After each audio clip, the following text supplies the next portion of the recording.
the Gorgon's head. Perseus was the son of Danae, who was the daughter of a king. And when Perseus was a very little boy, some wicked people put his mother and himself into a chest and set them afloat upon the sea. The wind blew freshly and drove the chest away from the shore, and the uneasy billows tossed it up and down, while Danae clasped her child closely to her bosom and dreaded that some big wave would dash its foamy crest over them both. The chest sailed on, however, and neither sank nor was upset, until, when night was coming, it floated so near an island that it got entangled in a fisherman's nets, and was drawn out high and dry upon the sand. The island was called Seriphus, and it was reigned over by King Polydectes, who happened to be the fisherman's brother. This fisherman, I am glad to tell you, was an exceedingly humane and upright man. He showed great kindness to Danae and her little boy, and continued to befriend them, until Perseus had grown to be a handsome youth, very strong and active, and skillful in the use of arms. Long before this time, King Polydectes had seen the two strangers, the mother and her child, who had come to his dominions in a floating chest. As he was not good and kind, like his brother the fisherman, but extremely wicked, he resolved to send Perseus on a dangerous enterprise in which he would probably be killed, and then to do some great mischief to Danae herself. So this bad-hearted king spent a long while in considering what was the most dangerous thing that a young man could possibly undertake to perform. At last, having hit upon an enterprise that promised to turn out as fatally as he desired, he sent for the youthful Perseus. The young man came to the palace and found the king sitting upon his throne. "Perseus," said King Polydectes, smiling craftily upon him, "you are grown up a fine young man. You and your good mother have received a great deal of kindness from myself, as well as from my worthy brother the fisherman, and I suppose you would not be sorry to repay some of it." "Please, your majesty," answered Perseus, "I would willingly risk my life to do so." "Well then," continued the king, still with a cunning smile on his lips, "I have a little adventure to propose to you, and, as you are a brave and enterprising youth, you will doubtless look upon it as a great piece of good luck to have so rare an opportunity of distinguishing yourself. You must know, my good Perseus, I think of getting married to the beautiful Princess Hippodamia, and it is customary, on these occasions, to make the bride a present of some far-fetched and elegant curiosity. I have been a little perplexed, I must honestly confess, where to obtain anything likely to please a princess of her exquisite taste. But this morning, I flatter myself, I have thought of precisely the article. "And can I assist your majesty in obtaining it?" cried Perseus eagerly. "You can, if you are as brave a youth as I believe you to be," replied King Polydectes, with the utmost graciousness of manner. "The bridal gift which I have set my heart on presenting to the beautiful Hippodamia is the head of the Gorgon Medusa with the snaky locks, and I depend on you, my dear Perseus, to bring it to me.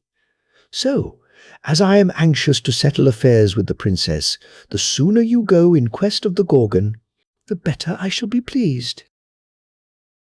"I will set out tomorrow morning," answered Perseus. "Pray do so, my gallant youth," rejoined the king. "And, Perseus, in cutting off the Gorgon's head, be careful to make a clean stroke so as not to injure its appearance. You must bring it home in the very best condition, in order to suit the exquisite taste of the beautiful Princess Hippodamia." Perseus left the palace, but was scarcely out of hearing before Polydectes burst into a laugh, being greatly amused, wicked king that he was, to find how readily the young man fell into the snare, The news quickly spread abroad that Perseus had undertaken to cut off the head of Medusa with the snaky locks.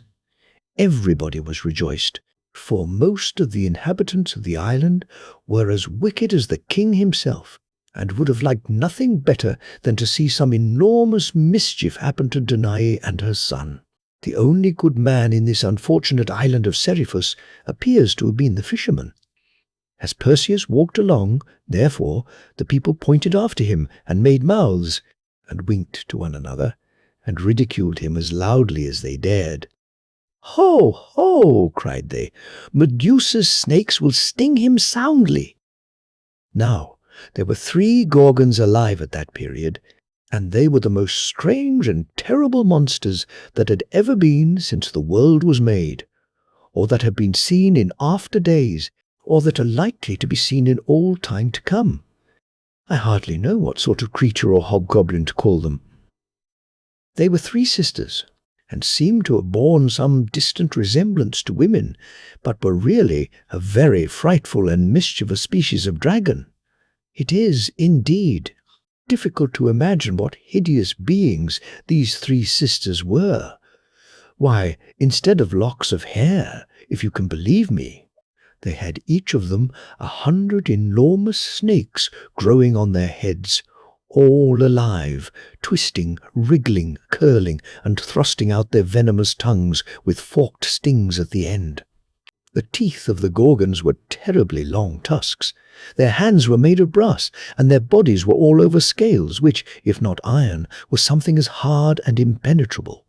They had wings, too, and exceedingly splendid ones, I can assure you, for every feather in them was pure, bright, glittering, burnished gold, and they looked very dazzlingly, no doubt, when the Gorgons were flying about in the sunshine. But when people happened to catch a glimpse of their glittering brightness aloft in the air, they seldom stopped to gaze, but ran and hid themselves as speedily as they could. You will think, perhaps, that they were afraid of being stung by the serpents that served the Gorgons instead of hair, or of having their heads bitten off by their ugly tusks, or of being torn all to pieces by their brazen claws.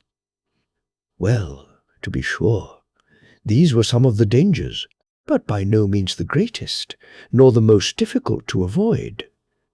For the worst thing about these abominable Gorgons was that, if once a poor mortal fixed his eyes full upon one of their faces, he was certain, that very instant, to be changed from warm flesh and blood into cold and lifeless stone.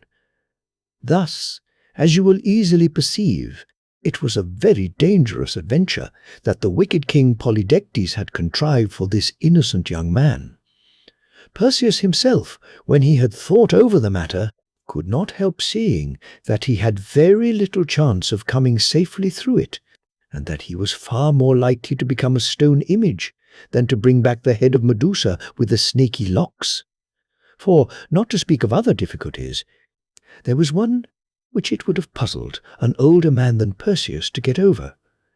Not only must he fight with and slay this golden-winged, iron-scaled, long-tusked, brazen-clawed, snaky-haired monster, but he must do it with his eyes shut, or at least without so much as a glance at the enemy with whom he was contending. Else, while his arm was lifted to strike, he would stiffen into stone, and stand with that uplifted arm for centuries, until time and the wind and weather should crumble him quite away. This would be a very sad thing to befall a young man who wanted to perform a great many brave deeds, and to enjoy a great deal of happiness in this bright and beautiful world. So disconsolate did these thoughts make him, that Perseus could not bear to tell his mother what he had undertaken to do.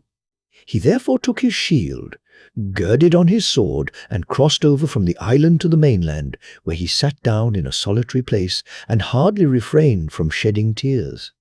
But, while he was in this sorrowful mood, he heard a voice close beside him. "Perseus," said the voice, "why are you sad?" He lifted his head from his hands, in which he had hidden it, and, behold, all alone as Perseus had supposed himself to be, there was a stranger in the solitary place. It was a brisk, intelligent, and remarkably shrewd-looking young man, with a cloak over his shoulders, an odd sort of cap on his head, a strangely twisted staff in his hand, and a short and very crooked sword hanging by his side. He was exceedingly light and active in his figure, like a person much accustomed to gymnastic exercises, and well able to leap or run. Above all, the stranger had such a cheerful, knowing, and helpful aspect, though it was certainly a little mischievous into the bargain, that Perseus could not help feeling his spirits grow livelier as he gazed at him. Besides, being really a courageous youth, he felt greatly ashamed that anybody should have found him with tears in his eyes, like a timid little schoolboy, when, after all, there might be no occasion for despair. So Perseus wiped his eyes and answered the stranger pretty briskly, putting on as brave a look as he could. "I am not so very sad," said he, "only thoughtful about an adventure that I have undertaken." "Oh ho!" answered the stranger. "Well, tell me all about it, and possibly I may be of service to you. I have helped a good many young men through adventures that looked difficult enough beforehand. Perhaps you may have heard of me. I have more names than one, but the name of Quicksilver suits me as well as any other. Tell me what the trouble is, and we will talk the matter over and see what can be done." The stranger's words and manner put Perseus into quite a different mood from his former one. He resolved to tell Quicksilver all his difficulties, since he could not easily be worse off than he already was, and, very possibly, his new friend might give him some advice that would turn out well in the end. So he let the stranger know, in few words, precisely what the case was. How that King Polydectes wanted the head of Medusa with the snaky locks as a bridal gift for the beautiful Princess Hippodamia, and how that he had undertaken to get it for him, but was afraid of being turned into stone. "And that would be a great pity," said Quicksilver with his mischievous smile. "You would make a very handsome marble statue, it is true, and it would be a considerable number of centuries before you crumbled away. But, on the whole, one would rather be a young man for a few years than a stone image for a great many." "Oh, far rather!" exclaimed Perseus, with the tears again standing in his eyes. "And, besides, what would my dear mother do if her beloved son were turned into a stone?" "Well, well, let us hope that the affair will not turn out so very badly," replied Quicksilver in an encouraging tone. "I am the very person to help you if anybody can. My sister and myself will do our utmost to bring you safe through the adventure, ugly as it now looks." "Your sister?" repeated Perseus. "Yes, my sister," said the stranger. "She is very wise, I promise you, and as for myself, I generally have all my wits about me, such as they are. If you show yourself bold and cautious, and follow our advice, you need not fear being a stone image yet awhile. But, first of all, you must polish your shield, till you can see your face in it as distinctly as in a mirror." This seemed to Perseus rather an odd beginning of the adventure, for he thought it of far more consequence that the shield should be strong enough to defend him from the Gorgon's brazen claws, than that it should be bright enough to show him the reflection of his face. However, concluding that Quicksilver knew better than himself, he immediately set to work, and scrubbed the shield with so much diligence and goodwill that it very quickly shone like the moon at harvest time. Quicksilver looked at it with a smile, and nodded his approbation. Then, taking off his own short and crooked sword, he girded it about Perseus instead of the one which he had before worn. "No sword but mine will answer your purpose," observed he. "The blade has a most excellent temper, and will cut through iron and brass as easily as through the slenderest twig. And now we will set out. The next thing is to find the 3 grey women, who will tell us where to find the nymphs." "The 3 grey women!" cried Perseus, to whom this seemed only a new difficulty in the path of his adventure. "Pray, Who may the three grey women be? I never heard of them before." "They are three very strange old ladies," said Quicksilver, laughing. "They have but one eye among them, and only one tooth. Moreover, you must find them out by starlight, or in the dusk of the evening, for they never show themselves by the light either of the sun or moon." "But," said Perseus, "why should I waste my time with these three grey women? Would it not be better to set out at once in search of the terrible Gorgons?" "No, no," answered his friend. "There are other things to be done, before you can find your way to the Gorgons. There is nothing for it but to hunt up these old ladies, and when we meet with them, you may be sure that the Gorgons are not a great way off. Come, let us be stirring." Perseus, by this time, felt so much confidence in his companion's sagacity that he made no more objections and professed himself ready to begin the adventure immediately. They accordingly set out, and walked at a pretty brisk pace, so brisk indeed that Perseus found it rather difficult to keep up with his nimble friend Quicksilver. To say the truth, he had a singular idea that Quicksilver was furnished with a pair of winged shoes, which of course helped him along marvellously. And then, too, when Perseus looked sideways at him, out of the corner of his eye he seemed to see wings on the side of his head, although if he turned a full gaze, there were no such things to be perceived, but only an odd kind of cap. But, at all events, the twisted staff was evidently a great convenience to Quicksilver, and enabled him to proceed so fast that Perseus, though a remarkably active young man, began to be out of breath. "Here!" cried Quicksilver at last, for he knew well enough, rogue that he was, how hard Perseus found it to keep pace with him. "Take you the staff, for you need it a great deal more than I. Are there no better walkers than yourself in the island of Seriphus?"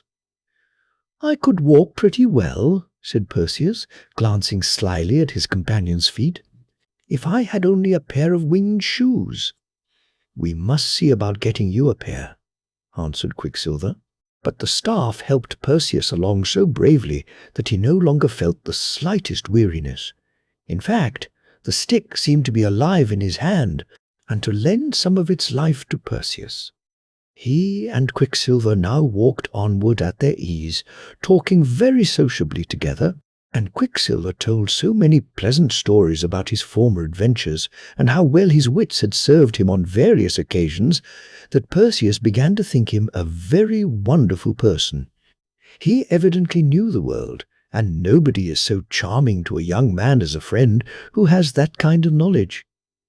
Perseus listened the more eagerly, in the hope of brightening his own wits by what he heard. At last he happened to recollect that Quicksilver had spoken of a sister, who was to lend her assistance in the adventure which they were now bound upon. "Where is she?" he inquired. "Shall we not meet her soon?" "All at the proper time," said his companion. "But this sister of mine, you must understand, is quite a different sort of character from myself. She is very grave and prudent, seldom smiles, never laughs, and makes it a rule not to utter a word unless she has something particularly profound to say. Neither will she listen to any but the wisest conversation." "Dear me!" ejaculated Perseus. "I shall be afraid to say a syllable." "She is a very accomplished person, I assure you," continued Quicksilver, "and has all the arts and sciences at her fingers' ends.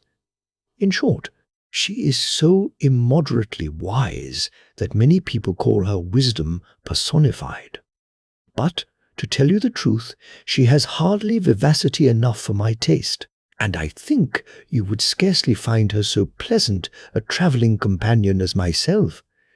She has her good points, nevertheless, and you will find the benefit of them in your encounter with the Gorgons." By this time it had grown quite dusk. They were now come to a very wild and desert place, overgrown with shaggy bushes, and so silent and solitary that nobody seemed ever to have dwelt or journeyed there. All was waste and desolate in the grey twilight, which grew every moment more obscure. Perseus looked about him, rather disconsolately, and asked Quicksilver whether they had a great deal farther to go. "Hist, hist," whispered his companion.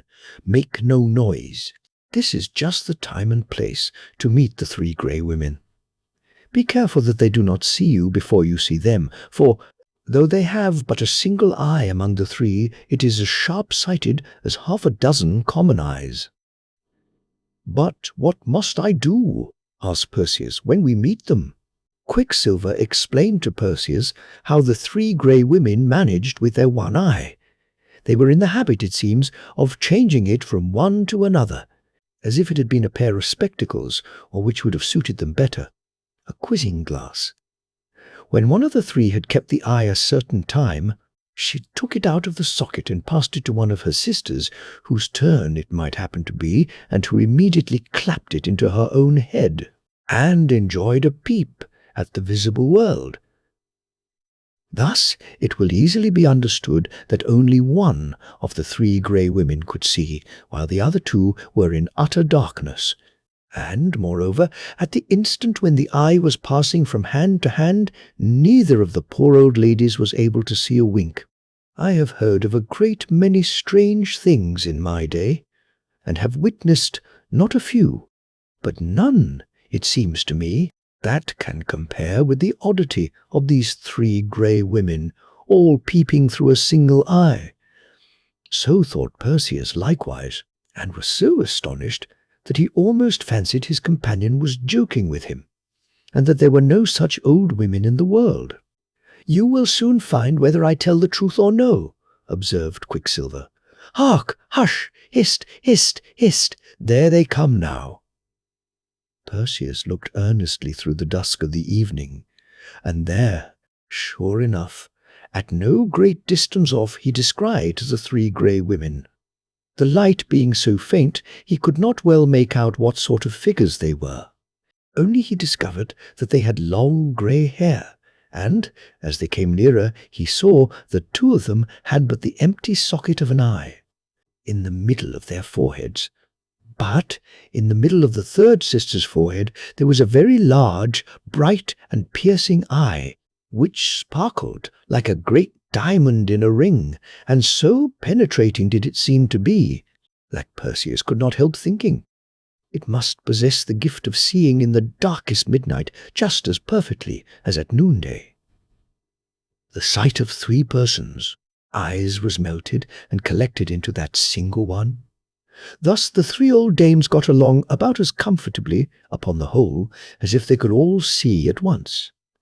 She who chanced to have the eye in her forehead led the other two by the hands, peeping sharply about her, all the while, insomuch that Perseus dreaded lest she should see right through the thick clump of bushes behind which he and Quicksilver had hidden themselves. My stars! It was positively terrible to be within reach of so very sharp an eye. But before they reached the clump of bushes, one of the three grey women spoke. "Sister! Sister Scarecrow!" cried she. "You have had the eye long enough. It is my turn now." "Let me keep it a moment longer, Sister Nightmare," answered Scarecrow. "I thought I had a glimpse of something behind that thick bush." "Well?" "And what of that?" retorted Nightmare peevishly. "Can't I see into a thick bush as easily as yourself? The eye is mine as well as yours, and I know the use of it as well as you, or maybe a little better. I insist upon taking a peep immediately." But here the third sister, whose name was Shakejoint, began to complain, and said that it was her turn to have the eye, and that Scarecrow and Nightmare wanted to keep it all to themselves. To end the dispute, old Dame Scarecrow took the eye out of her forehead and held it forth in her hand. "Take it, one of you," cried she, "and quit this foolish quarrelling. For my part, I shall be glad of a little thick darkness. Take it quickly, however, or I must clap it into my own head again." Accordingly, both Nightmare and Shakejoint put out their hands, groping eagerly to snatch the eye out of the hand of Scarecrow. But, being both alike blind, they could not easily find where Scarecrow's hand was, and Scarecrow, being now just as much in the dark as Shakejoint and Nightmare, could not at once meet either of their hands in order to put the eye into it. Thus, as you will see with half an eye, my wise little auditors, these good old dames had fallen into a strange perplexity. For, though the eye shone and glistened like a star, as Scarecrow held it out, yet the grey women caught not the least glimpse of its light, and were all three in utter darkness, from too impatient a desire to see. Quicksilver was so much tickled at beholding Shakejoint and Nightmare both groping for the eye, and each finding fault with Scarecrow and one another, that he could scarcely help laughing aloud. "Now is your time," he whispered to Perseus. "Quick, quick, before they can clap the eye into either of their heads. Rush out upon the old ladies and snatch it from Scarecrow's hand." In an instant, while the three grey women were still scolding each other, Perseus leaped from behind the clump of bushes and made himself master of the prize. The marvellous eye, as he held it in his hand, shone very brightly and seemed to look up into his face with a knowing air and an expression as if it would have winked, had it been provided with a pair of eyelids for that purpose. But the grey women knew nothing of what had happened, and, each supposing that one of her sisters was in possession of the eye, they began their quarrel anew. At last, as Perseus did not wish to put these respectable dames to greater inconvenience than was really necessary, he thought it right to explain the matter. "My good ladies," said he, "pray do not be angry with one another. If anybody is in fault, it is myself, for I have the honor to hold your very brilliant and excellent eye in my own hand. You have our eye." "And who are you?" screamed the three grey women, all in a breath, for they were terribly frightened, of course, at hearing a strange voice and discovering that their eyesight had got into the hands of, they could not guess whom. "Oh, what shall we do, sisters? What shall we do? We are all in the dark. Give us our eye. Give us our one precious solitary eye. You have two of your own. Give us our eye." "Tell them," whispered Quicksilver to Perseus, "that they shall have back the eye as soon as they direct you where to find the nymphs who have the flying slippers, the magic wallet, and the helmet of darkness."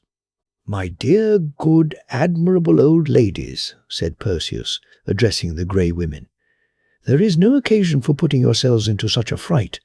I am by no means a bad young man. You shall have back your eye safe and sound, and as bright as ever, the moment you tell me where to find the nymphs." "The nymphs? Goodness me, sisters, what nymphs does he mean?" screamed Scarecrow. "There are a great many nymphs, people say, some that go a-hunting in the woods, and some that live inside of trees, and some that have a comfortable home in fountains of water. We know nothing at all about them. We are three unfortunate old souls that go wandering about in the dusk, and never had but one eye amongst us, and that one you have stolen away. Oh, give it back, good stranger! Whoever you are, give it back." All this while, the three grey women were groping with their outstretched hands and trying their utmost to get hold of Perseus, but he took good care to keep out of their reach. "My respectable dames," said he, for his mother had taught him always to use the greatest civility, "I hold your eye fast in my hand, and shall keep it safely for you, until you please to tell me where to find these nymphs. The nymphs, I mean, who keep the enchanted wallet, the flying slippers, and the helmet of invisibility." "Mercy on us, sisters, what is the young man talking about?" exclaimed Scarecrow, Nightmare, and Shakejoint, one to another, with great appearance of astonishment. "A pair of flying slippers," quoth he. "His heels would quickly fly higher than his head if he was silly enough to put them on. And a helmet of invisibility. How could a helmet make him invisible, unless it were big enough for him to hide under it? And an enchanted wallet. What sort of a contrivance may that be, I wonder? No, no, good stranger, we can tell you nothing of these marvelous things. You have 2 eyes of your own, and we have but a single one amongst us, 3. You can find out such wonders better than 3 blind old creatures like us.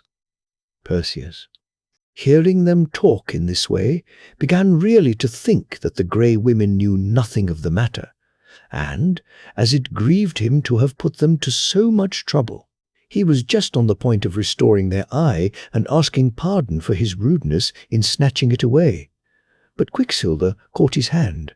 "Don't let them make a fool of you," said he. "These 3 grey women are the only persons in the world that can tell you where to find the nymphs, and, unless you get that information, you will never succeed in cutting off the head of Medusa with the snaky locks. Keep fast hold of the eye, and all will go well." As it turned out, Quicksilver was in the right. There are but few things that people prize so much as they do their eyesight, and the grey women valued their single eye as highly as if it had been 6, which was the number they ought to have had. Finding that there was no other way of recovering it, they at last told Perseus what he wanted to know. No sooner had they done so than he immediately, and with the utmost respect, clapped the eye into the vacant socket in one of their foreheads, thanked them for their kindness, and bade them farewell. Before the young man was out of hearing, however, they had got into a new dispute, because he happened to have given the eye to Scarecrow, who had already taken her turn of it when their trouble with Perseus commenced. It is greatly to be feared that the 3 grey women were very much in the habit of disturbing their mutual harmony by bickerings of this sort, which was the more pity, as they could not conveniently do without one another, and were evidently intended to be inseparable companions.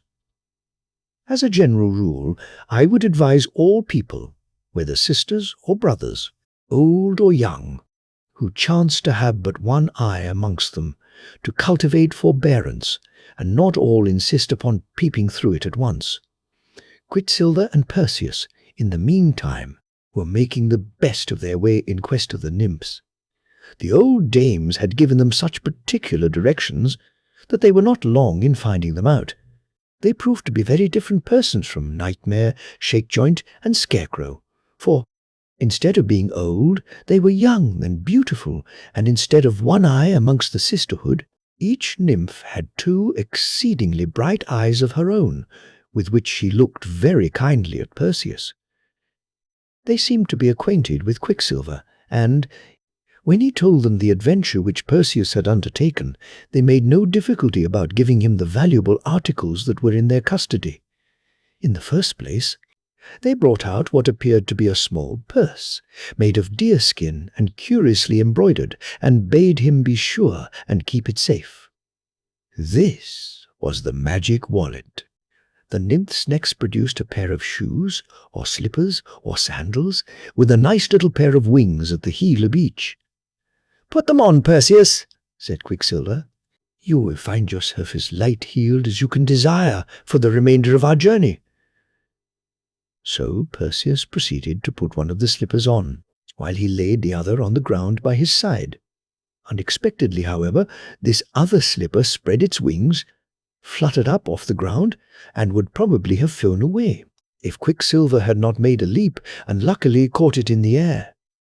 "Be more careful," said he, as he gave it back to Perseus.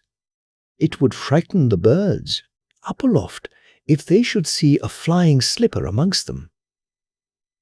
When Perseus had got on both of these wonderful slippers, he was altogether too buoyant to tread on earth. Making a step or two, lo and behold, upward he popped into the air, high above the heads of Quicksilver and the nymphs, and found it very difficult to clamber down again. Winged slippers and all such high-flying contrivances are seldom quite easy to manage until one grows a little accustomed to them. Quicksilver laughed at his companion's involuntary activity and told him that he must not be in so desperate a hurry, but must wait for the invisible helmet. The good-natured nymphs had the helmet, with its dark tuft of waving plumes, all in readiness to put upon his head. And now there happened about as wonderful an incident as anything that I have yet told you. The instant before the helmet was put on, there stood Perseus, a beautiful young man, with golden ringlets and rosy cheeks, the crooked sword by his side, and the brightly polished shield upon his arm, a figure that seemed all made up of courage, sprightliness, and glorious light. But when the helmet had descended over his white brow, there was no longer any Perseus to be seen, nothing but empty air. Even the helmet that covered him with its invisibility had vanished. "Where are you, Perseus?" asked Quicksilver. "Why, here." "To be sure," answered Perseus very quietly, although his voice seemed to come out of the transparent atmosphere. "Just where I was a moment ago. Don't you see me?" "No, indeed," answered his friend. "You are hidden under the helmet.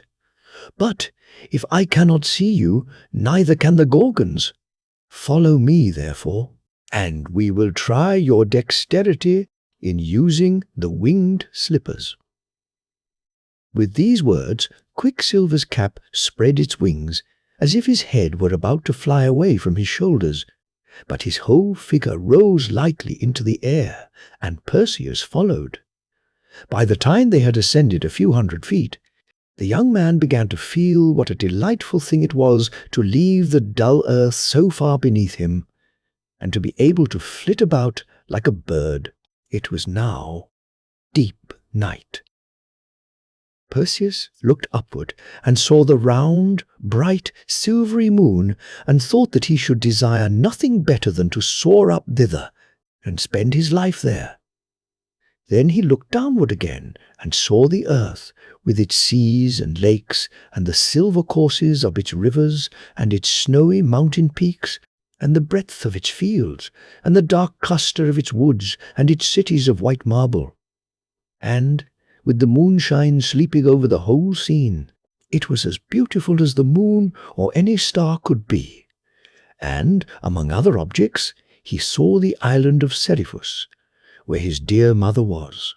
Sometimes he and Quicksilver approached a cloud that, at a distance, looked as if it were made of fleecy silver, although, when they plunged into it, they found themselves chilled and moistened with grey mist. So swift was their flight, however, that in an instant they emerged from the cloud into the moonlight again. Once, a high, soaring eagle flew right against the invisible Perseus. The bravest sights were the meteors that gleamed suddenly out as if a bonfire had been kindled in the sky, and made the moonshine pale for as much as 100 miles around them. As the two companions flew onward, Perseus fancied that he could hear the rustle of a garment close by his side, and it was on the side opposite to the one where he beheld Quicksilver. Yet only Quicksilver was visible. "Whose garment is this?" inquired Perseus, "that keeps rustling close beside me in the breeze?" "Oh, it is my sister's," answered Quicksilver. "She is coming along with us, as I told you she would. We could do nothing without the help of my sister.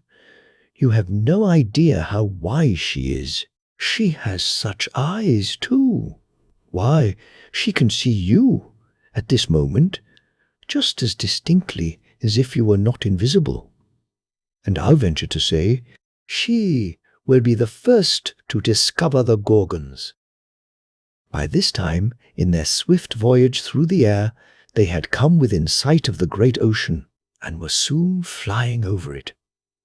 Far beneath them, the waves tossed themselves tumultuously in mid-sea, or rolled a white surf line upon the long beaches, or foamed against the rocky cliffs with a roar that was thunderous. In the lower world, although it became a gentle murmur, like the voice of a baby half asleep, before it reached the ears of Perseus. Just then, A voice spoke in the air close by him. It seemed to be a woman's voice, and was melodious, though not exactly what might be called sweet, but grave and mild. "Perseus," said the voice, "there are the Gorgons." "Where?" exclaimed Perseus. "I cannot see them." "On the shore of that island beneath you," replied the voice. "A pebble dropped from your hand would strike in the midst of them." "I told you she would be the first to discover them," said Quicksilver to Perseus. "And there they are." Straight downward, 2,000 or 3,000 feet below him, Perseus perceived a small island, with the sea breaking into white foam all around its rocky shore, except on one side, where there was a beach of snowy sand. He descended towards it and, looking earnestly at a cluster or heap of brightness, at the foot of a precipice of black rocks, behold, there were the terrible Gorgons. They lay fast asleep, soothed by the thunder of the sea, for it required a tumult that would have deafened everybody else to lull such fierce creatures into slumber. The moonlight glistened on their steely scales, and on their golden wings, which drooped idly over the sand. Their brazen claws, horrible to look at, were thrust out, and clutched the wave-beaten fragments of rock, while the sleeping Gorgons dreamed of tearing some poor mortal all to pieces. The snakes that served them instead of hair seemed likewise to be asleep, although now and then one would writhe and lift its head and thrust out its forked tongue, emitting a drowsy hiss, and then let itself subside among its sister snakes. The Gorgons were more like an awful, gigantic kind of insect, immense golden-winged beetles or dragonflies, or things of that sort, at once ugly and beautiful, than like anything else, only that they were 1,000 and 1,000,000 times as big. And, with all this, there was something partly human about them too. Luckily for Perseus, their faces were completely hidden from him by the posture in which they lay, for, had he but looked one instant at them, he would have fallen heavily out of the air, an image of senseless stone. "Now," whispered Quicksilver, as he hovered by the side of Perseus, "now is your time to do the deed. Be quick, for if one of the Gorgons should awake, you are too late." "Which shall I strike at?" asked Perseus, drawing his sword and descending a little lower. "They all three look alike. All three have snaky locks. Which of the three is Medusa?" It must be understood that Medusa was the only one of these dragon monsters whose head Perseus could possibly cut off. As for the other two, let him have the sharpest sword that ever was forged, and he might have hacked away by the hour together, without doing them the least harm. "Be cautious," said the calm voice which had before spoken to him. "One of the Gorgons is stirring in her sleep, and is just about to turn over. That is Medusa. Do not look at her. The sight would turn you to stone. Look at the reflection of her face and figure in the bright mirror of your shield."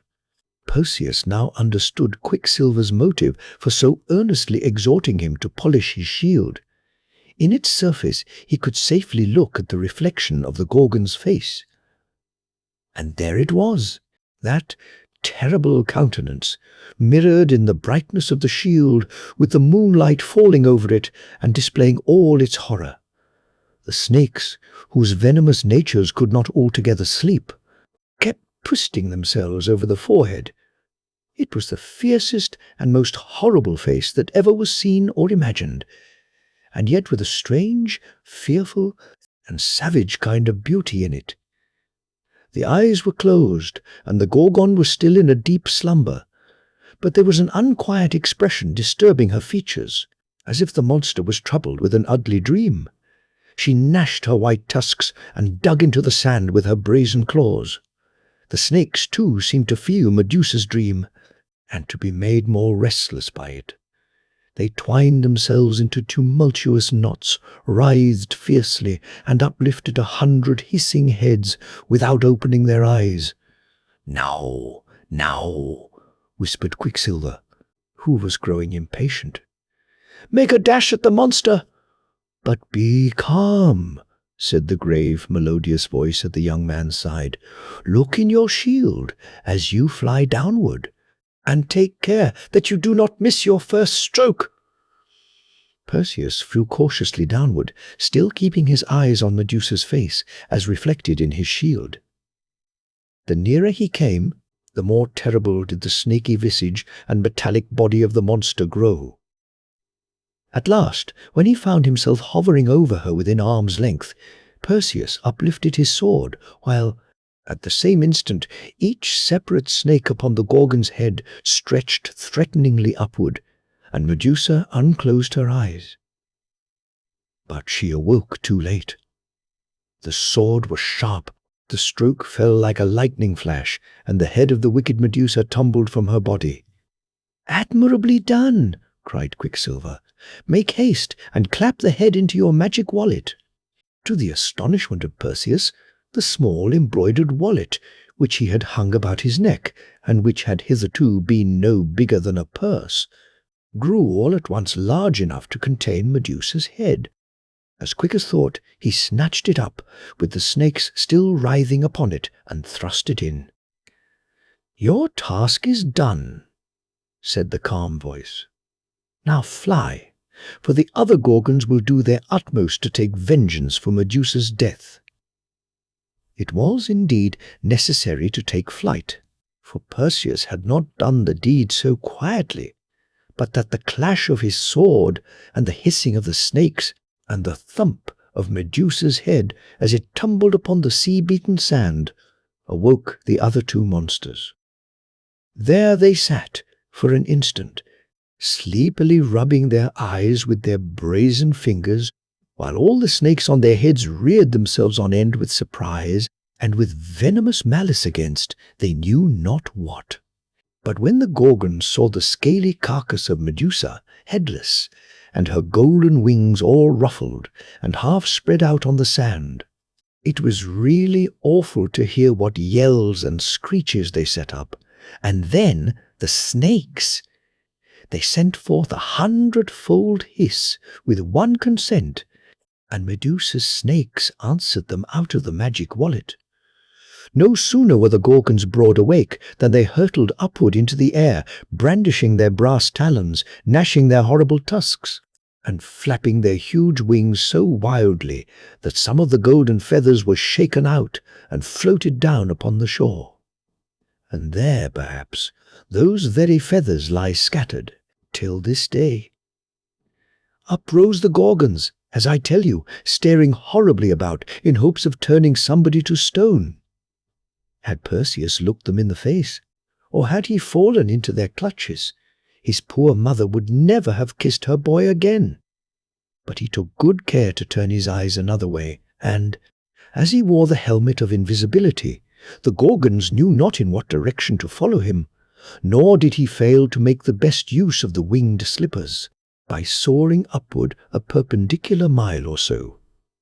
At that height, when the screams of those abominable creatures sounded faintly beneath him, he made a straight course for the island of Seriphus, in order to carry Medusa's head to King Polydectes.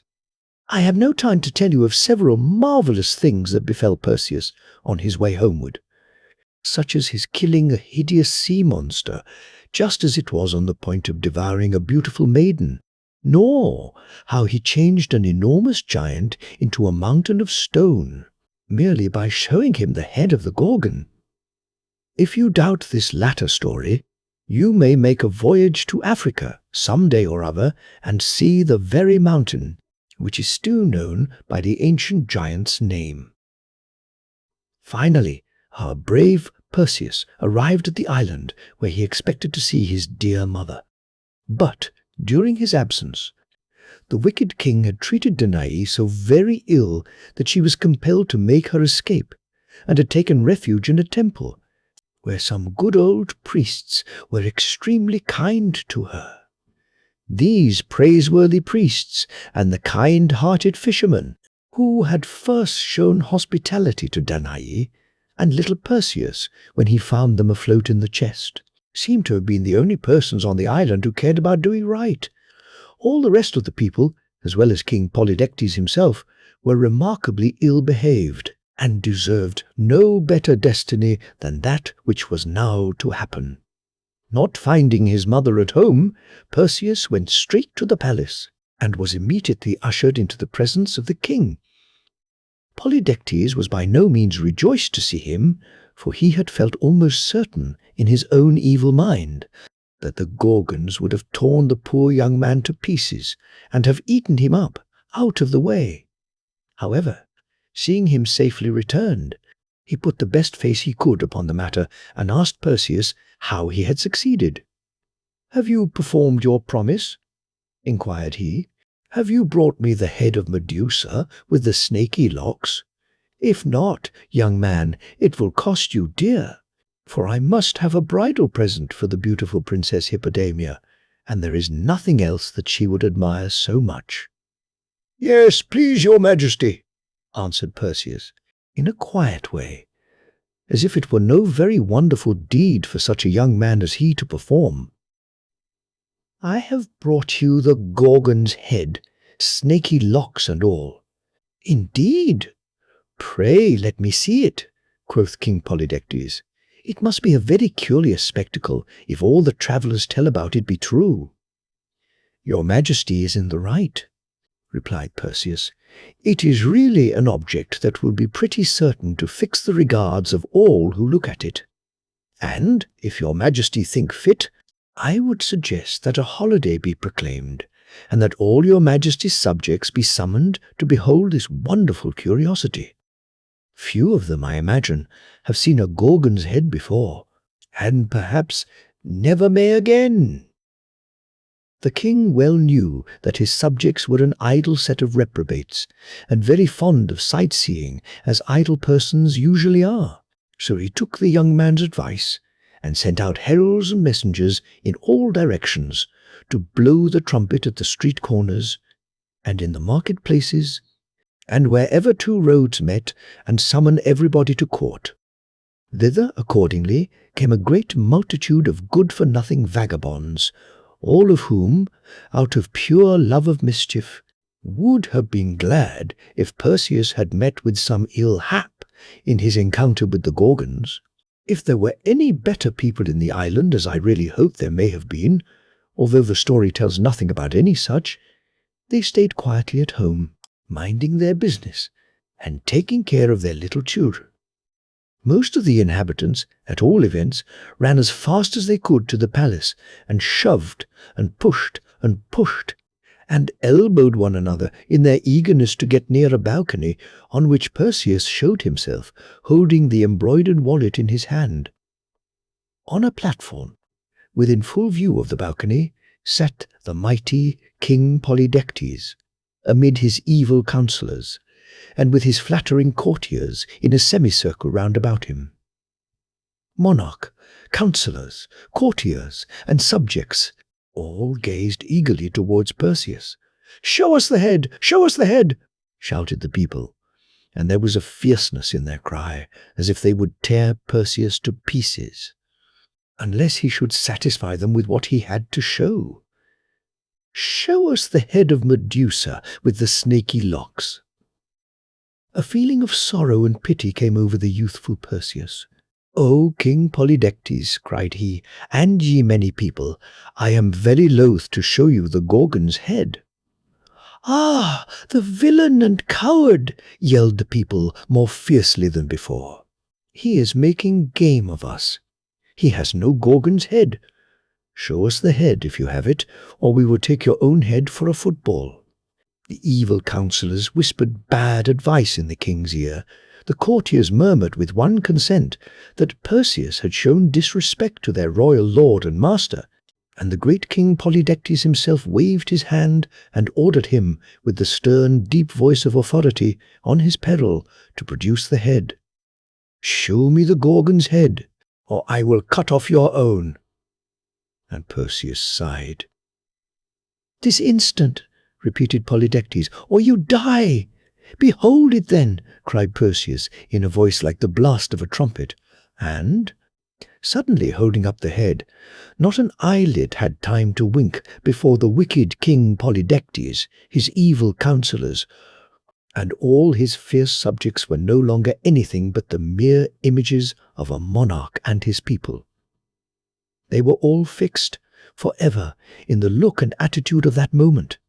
At the first glimpse of the terrible head of Medusa, they whitened into marble, and Perseus thrust the head back into his wallet and went to tell his dear mother that she need no longer be afraid of the wicked King Polydectes.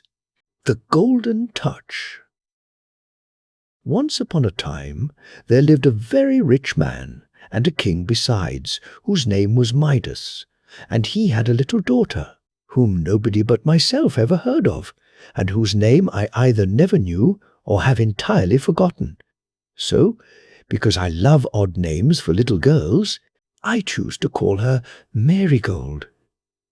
This King Midas was fonder of gold than of anything else in the world. He valued his royal crown chiefly because it was composed of that precious metal. If he loved anything better, or half so well, it was the one little maiden who played so merrily around her father's footstool. But the more Midas loved his daughter, the more did he desire and seek for wealth. He thought, foolish man, that the best thing he could possibly do for this dear child would be to bequeath her the immensest pile of yellow, glistening coin that had ever been heaped together since the world was made. Thus he gave all his thoughts and all his time to this one purpose. If ever he happened to gaze for an instant at the gold-tinted clouds of sunset, he wished that they were real gold, and that they could be squeezed safely into his strong box.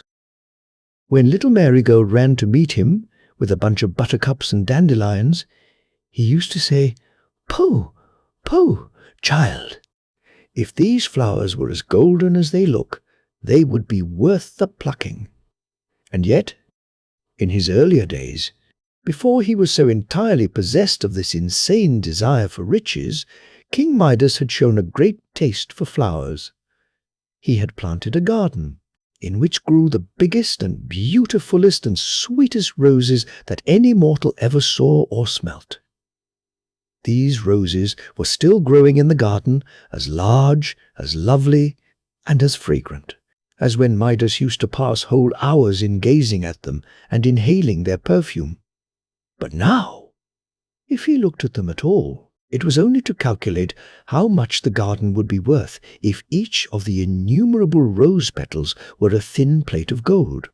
And though he once was fond of music, in spite of an idle story about his ears, which were said to resemble those of an ass, the only music for poor Midas now was the chink of one coin against another.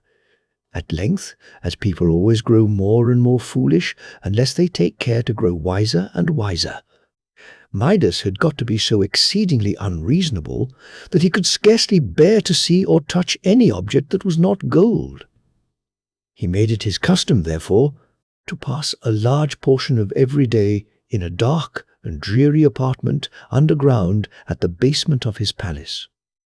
It was here that he kept his wealth.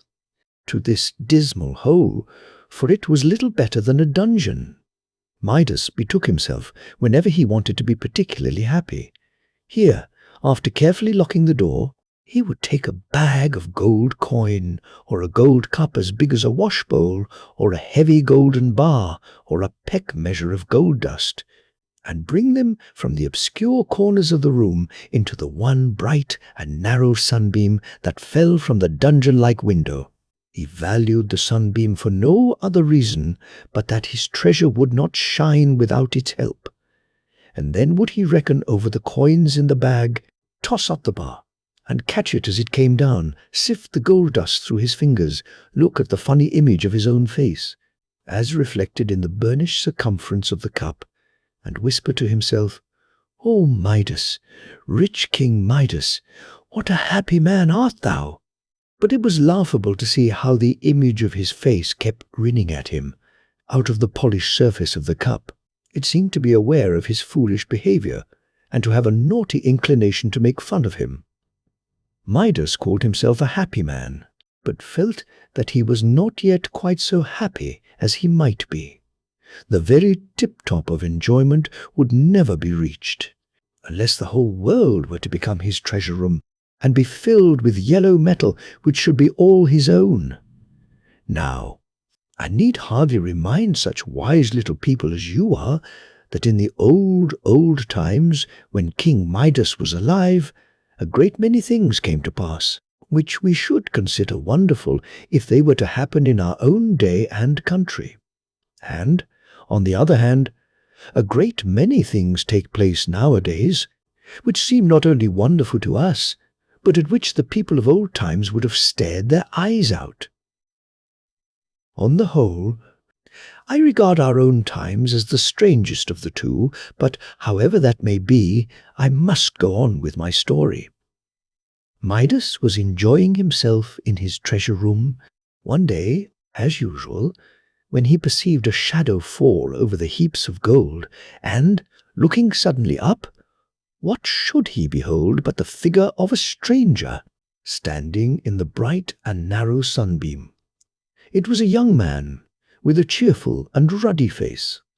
Whether it was that the imagination of King Midas threw a yellow tinge over everything, or whatever the cause might be, he could not help fancying that the smile with which the stranger regarded him had a kind of golden radiance in it. Certainly, although his figure intercepted the sunshine, there was now a brighter gleam upon all the piled-up treasures than before. Even the remotest corners had their share of it, and were lighted up when the stranger smiled, as with tips of flame and sparkles of fire. As Midas knew that he had carefully turned the key in the lock, and that no mortal strength could possibly break into his treasure room, he, of course, concluded that his visitor must be something more than mortal. It is no matter about telling you who he was. In those days, when the earth was comparatively a new affair, it was supposed to be often the resort of beings endowed with supernatural power, and who used to interest themselves in the joys and sorrows of men, women, and children, half playfully and half seriously. Midas had met such beings before now, and was not sorry to meet one of them again. The stranger's aspect, indeed, was so good-humoured and kindly, if not beneficent, that it would have been unreasonable to suspect him of intending any mischief. It was far more probable that he came to do Midas a favour. And what could that favour be, unless to multiply his heaps of treasure? The stranger gazed about the room, and when his lustrous smile had glistened upon all the golden objects that were there, he turned again to Midas. "You are a wealthy man, friend Midas," he observed. "I doubt whether any other four walls on earth contain so much gold as you have contrived to pile up in this room." "I have done pretty well, answered Midas, in a discontented tone. "But, after all, it is but a trifle, when you consider that it has taken me my whole life to get it together. If one could live 1,000 years, he might have time to grow rich." "What?" exclaimed the stranger. "Then you are not satisfied?" Midas shook his head. "And pray what would satisfy you?" asked the stranger. "Merely for the curiosity of the thing, I should be glad to know." Midas paused and meditated. He felt a presentiment that this stranger, with such a golden lustre in his good-humoured smile, had come hither with both the power and the purpose of gratifying his utmost wishes. Now, therefore, was the fortunate moment when he had but to speak and obtain whatever possible or seemingly impossible thing it might come into his head to ask. So he thought, and thought, and thought, and heaped up one golden mountain upon another in his imagination without being able to imagine them big enough. At last, a bright idea occurred to King Midas. It seemed really as bright as the glistening metal which he loved so much. Raising his head, he looked the lustrous stranger in the face. "Well, Midas," observed his visitor, "I see that you have at length hit upon something that will satisfy you. Tell me your wish." "It is only this," replied Midas. "I am weary of collecting my treasures with so much trouble, and beholding the heap so diminutive. after I have done my best. I wish everything that I touch to be changed to gold." The stranger's smile grew so very broad that it seemed to fill the room like an outburst of the sun, gleaming into a shadowy dell, where the yellow autumnal leaves for so looked the lumps and particles of gold lie strewn in the glow of light. "The golden touch!" exclaimed he. "You certainly deserve credit, friend Midas, for striking out so brilliant a conception. But are you quite sure that this will satisfy you?" "How could it fail?" said Midas. "And will you never regret the possession of it?" "What could induce me?" asked Midas. "I ask nothing else to render me perfectly happy." "Be it as you wish, then," replied the stranger, waving his hand in token of farewell. "Tomorrow, at sunrise, you will find yourself gifted with the golden touch." The figure of the stranger then became exceedingly bright, and Midas involuntarily closed his eyes. On opening them again, he beheld only one yellow sunbeam in the room, and, all around him, the glistening of the precious metal which he had spent his life in hoarding up. Whether Midas slept as usual that night, the story does not say.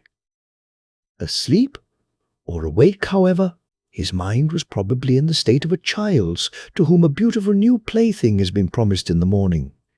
At any rate, day had hardly peeped over the hills when King Midas was broad awake and, stretching his arms out of bed, began to touch the objects that were within reach. He was anxious to prove whether the golden touch had really come, according to the stranger's promise. So he laid his finger on a chair by the bedside, and on various other things, but was grievously disappointed to perceive that they remained of exactly the same substance as before. Indeed, he felt very much afraid that he had only dreamed about the lustrous stranger, or else that the latter had been making game of him. And what a miserable affair would it be if, after all his hopes, Midas must content himself with what little gold he could scrape together by ordinary means, instead of creating it by a touch. All this while it was only the grey of the morning, with but a streak of brightness along the edge of the sky, where Midas could not see it.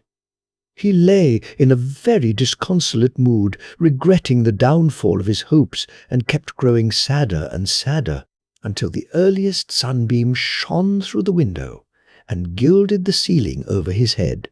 It seemed to Midas that this bright yellow sunbeam was reflected in rather a singular way on the white covering of the bed. Looking more closely, what was his astonishment and delight when he found that this linen fabric had been transmuted to what seemed a woven texture of the purest and brightest gold. The golden touch had come to him with the first sunbeam. Midas started up in a kind of joyful frenzy and ran about the room, grasping at everything that happened to be in his way. He seized one of the bedposts, and it became immediately a fluted golden pillar.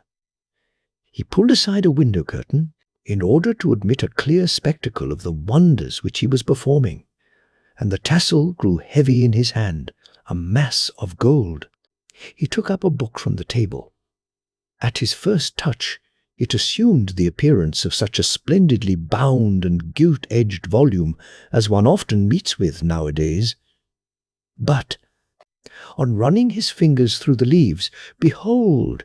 It was a bundle of thin golden plates, in which all the wisdom of the book had grown illegible. He hurriedly put on his clothes, and was enraptured to see himself in a magnificent suit of gold cloth, which retained its flexibility and softness, although it burdened him a little with its weight. He drew out his handkerchief, which little Marigold had hemmed for him. That was likewise gold, with the dear child's neat and pretty stitches running all along the border in gold thread. Somehow or other, this last transformation did not quite please King Midas. He would rather that his little daughter's handiwork should have remained just the same as when she climbed his knee and put it into his hand. But it was not worth while to vex himself about a trifle. Midas now took his spectacles from his pocket and put them on his nose, in order that he might see more distinctly what he was about. In those days, spectacles for common people had not been invented, but were already worn by kings, else how could Midas have had any? To his great perplexity, however, excellent as the glasses were, he discovered that he could not possibly see through them. But this was the most natural thing in the world, for, on taking them off, the transparent crystal turned out to be plates of yellow metal, and, of course, were worthless as spectacles, though valuable as gold. It struck Midas as rather inconvenient that, with all his wealth, he could never again be rich enough to own a pair of serviceable spectacles. "It is no great matter, nevertheless," said he to himself, very philosophically. "We cannot expect any great good without its being accompanied with some small inconvenience. The golden touch is worth the sacrifice of a pair of spectacles, at least, if not of one's very eyesight. My own eyes will serve for ordinary purposes, and little Marigold will soon be old enough to read to me."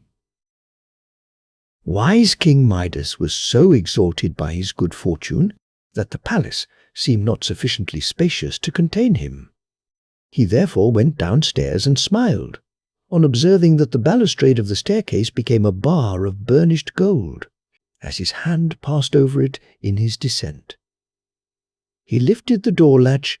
It was brass only a moment ago, but golden when his fingers quitted it, and emerged into the garden.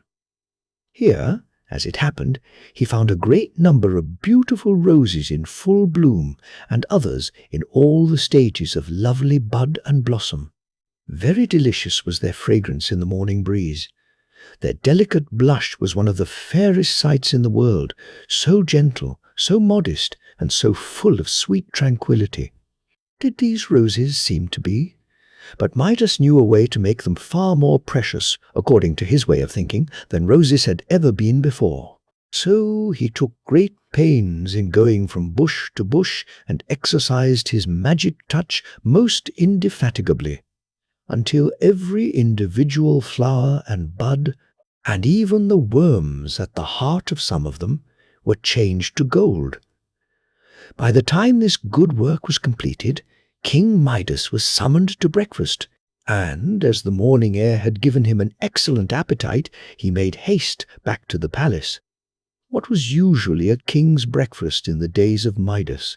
I really do not know, and cannot stop now to investigate.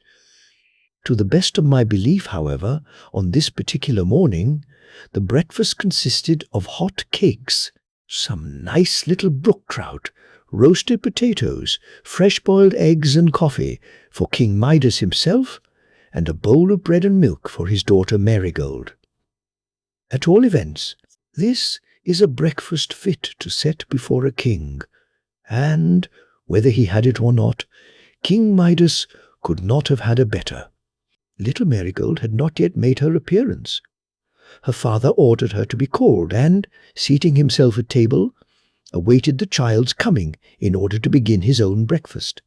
To do Midas justice, he really loved his daughter, and loved her so much the more this morning on account of the good fortune which had befallen him. It was not a great while before he heard her coming along the passageway, crying bitterly. This circumstance surprised him, because Marigold was one of the cheerfulest little people whom you would see in a summer's day, and hardly shed a thimbleful of tears in a 12-month. When Midas heard her sobs, he determined to put little Marigold into better spirits by an agreeable surprise, so, leaning across the table, he touched his daughter's bowl, which was a china one, with pretty figures all around it, and transmuted it to gleaming gold. Meanwhile, Marigold slowly and disconsolately opened the door and showed herself with her apron at her eyes, still sobbing as if her heart would break. "How now, my little lady?" cried Midas. "Pray, what is the matter with you this bright morning?" Marigold, without taking the apron from her eyes, held out her hand, in which was one of the roses which Midas had so recently transmuted. "Beautiful!" exclaimed her father. "And what is there in this magnificent golden rose to make you cry?" "Ah, dear father," answered the child, as well as her sobs would let her, "it is not beautiful, but the ugliest flower that ever grew. As soon as I was dressed, I ran into the garden to gather some roses for you, because I know you like them, and like them the better when gathered by your little daughter. But, oh dear, dear me, what do you think has happened? Such a misfortune. All the beautiful roses that smelt so sweetly and had so many lovely blushes are blighted and spoilt. They are grown quite yellow, as you see this one, and have no longer any fragrance. What can have been the matter with them?" "Oh, my dear little girl, pray don't cry about it," said Midas, who was ashamed to confess that he himself had wrought the change which so greatly afflicted her. "Sit down and eat your bread and milk. You will find it easy enough to exchange a golden rose like that, which will last hundreds of years, for an ordinary one which would wither in a day." "I don't care for such roses as this," cried Marigold, tossing it contemptuously away. "It has no smell, and the hard petals prick my nose." The child now sat down to table, but was so occupied with her grief for the blighted roses that she did not even notice the wonderful transmutation of her china bowl. Perhaps this was all the better, for Marigold was accustomed to take pleasure in looking at the queer figures and strange trees and houses that were painted on the circumference of the bowl, and these ornaments were now entirely lost in the yellow hue of the metal. Midas, meanwhile, had poured out a cup of coffee, and, as a matter of course, the coffee-pot, whatever metal it may have been when he took it up, was gold when he set it down. He thought to himself that it was rather an extravagant style of splendour in a king of his simple habits to breakfast off a service of gold, and began to be puzzled with the difficulty of keeping his treasures safe. The cupboard and the kitchen would no longer be a secure place of deposit for articles so valuable as golden bowls and coffee-pots. Amid these thoughts, he lifted a spoonful of coffee to his lips and, sipping it, was astonished to perceive that, the instant his lips touched the liquid, it became molten gold and, the next moment, hardened into a lump. "Ha!" exclaimed Midas, rather aghast. "What is the matter, father?" asked little Marigold, gazing at him with the tears still standing in her eyes. "Nothing, child, nothing," said Midas. "Eat your milk before it gets quite cold." He took one of the nice little trouts on his plate and, by way of experiment, touched its tail with his finger. To his horror, it was immediately transmuted from an admirably fried brook trout into a gold fish, though not one of those gold fishes which people often keep in glass globes as ornaments for the parlour. No, but it was really a metallic fish, and looked as if it had been very cunningly made by the nicest goldsmith in the world. Its little bones were now golden wires, its fins and tail were thin plates of gold, and there were the marks of the fork in it, and all the delicate, frothy appearance of a nicely fried fish, exactly imitated in metal. A very pretty piece of work, as you may suppose, only King Midas, just at that moment, would much rather have had a real trout in his dish than this elaborate and valuable imitation of one. "I don't quite see," thought he to himself, "how I am to get any breakfast." He took one of the smoking hot cakes, and had scarcely broken it when, to his cruel mortification, though, a moment before, it had been of the whitest wheat, it assumed the yellow hue of Indian meal. To say the truth, if it had really been a hot Indian cake, Midas would have prized it a good deal more than he now did, when its solidity and increased weight made him too bitterly sensible that it was gold. Almost in despair, he helped himself to a boiled egg, which immediately underwent a change similar to those of the trout and the cake. The egg, indeed, might have been mistaken for one of those which the famous goose in the storybook was in the habit of laying, but King Midas was the only goose that had anything to do with the matter. "Well, this is a quandary," thought he, leaning back in his chair, and looking quite enviously at little Marigold, who was now eating her bread and milk with great satisfaction. "Such a costly breakfast before me, and nothing that can be eaten." Hoping that, by dint of great dispatch, he might avoid what he now felt to be a considerable inconvenience, King Midas next snatched a hot potato and attempted to cram it into his mouth and swallow it in a hurry.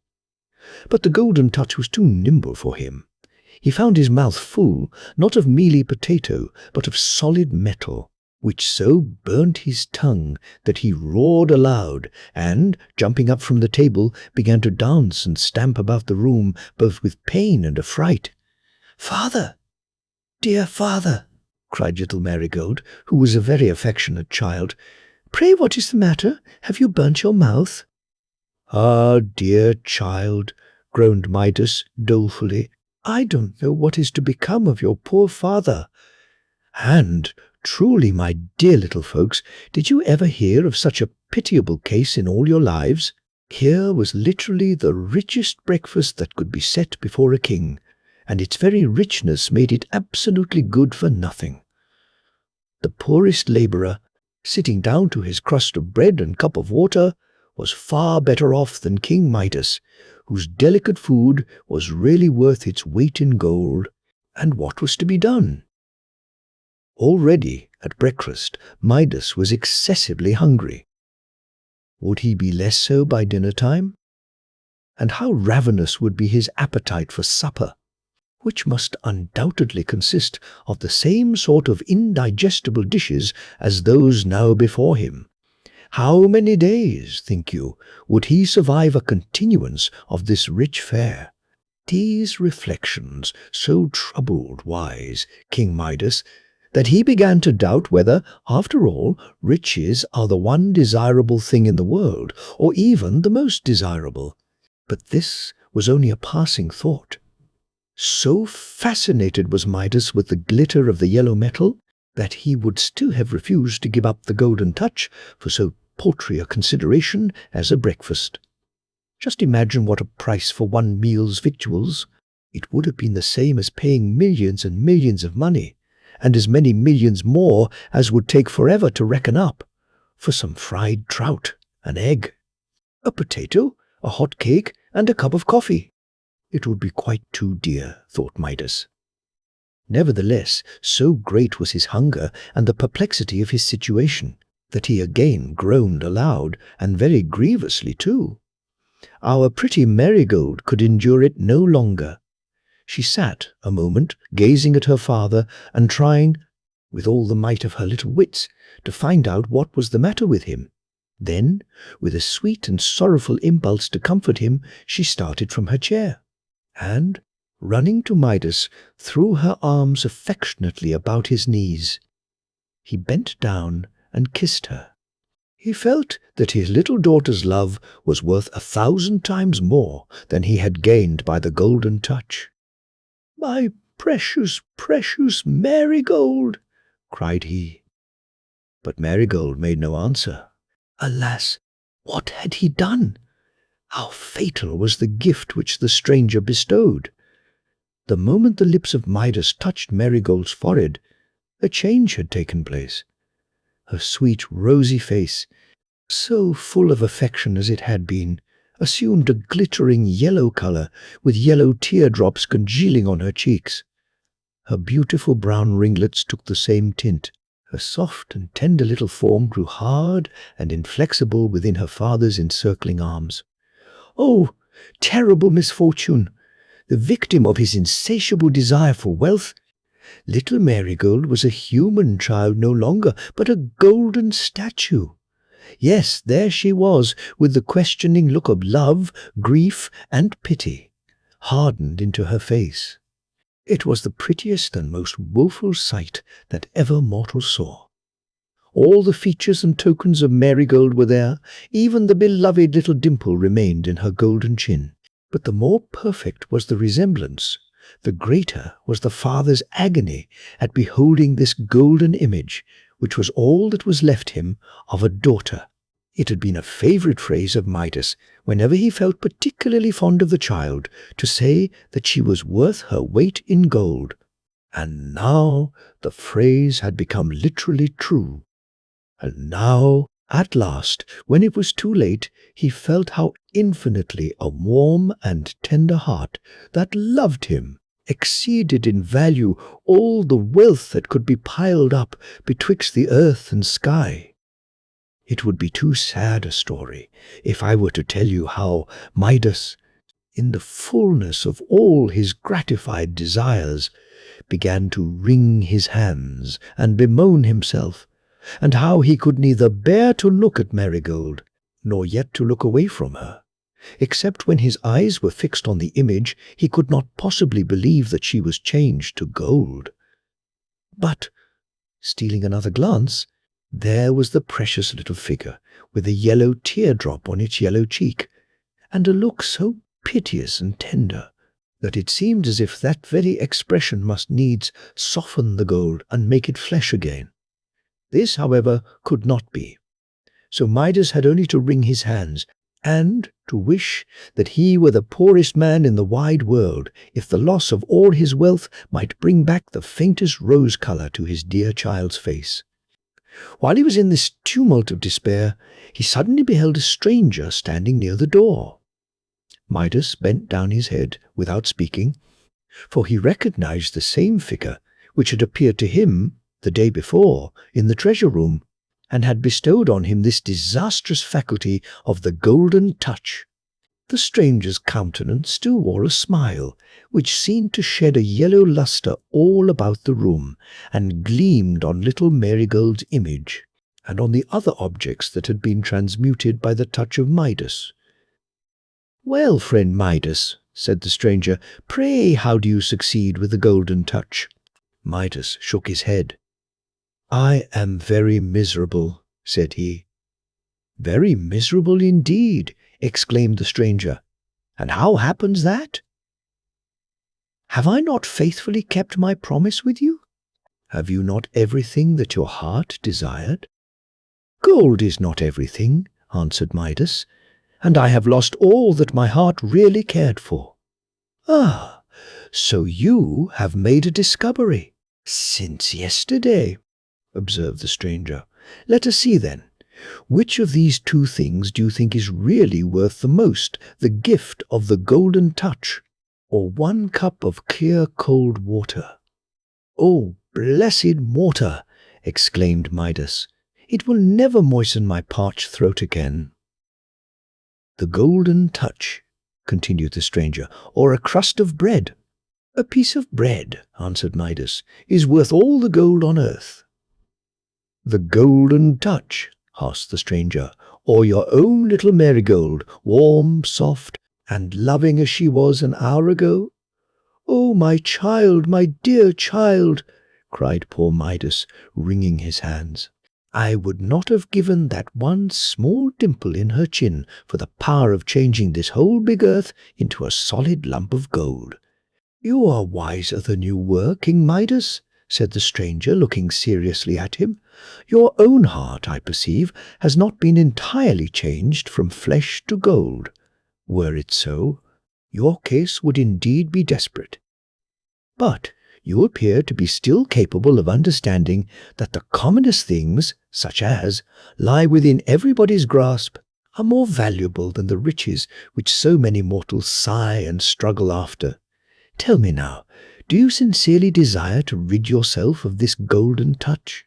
"It is hateful to me," replied Midas.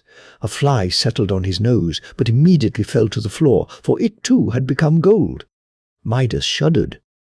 "Go, then," said the stranger, "and plunge into the river that glides past the bottom of your garden. Take likewise a vase of the same water, and sprinkle it over any object that you may desire to change back again from gold into its former substance.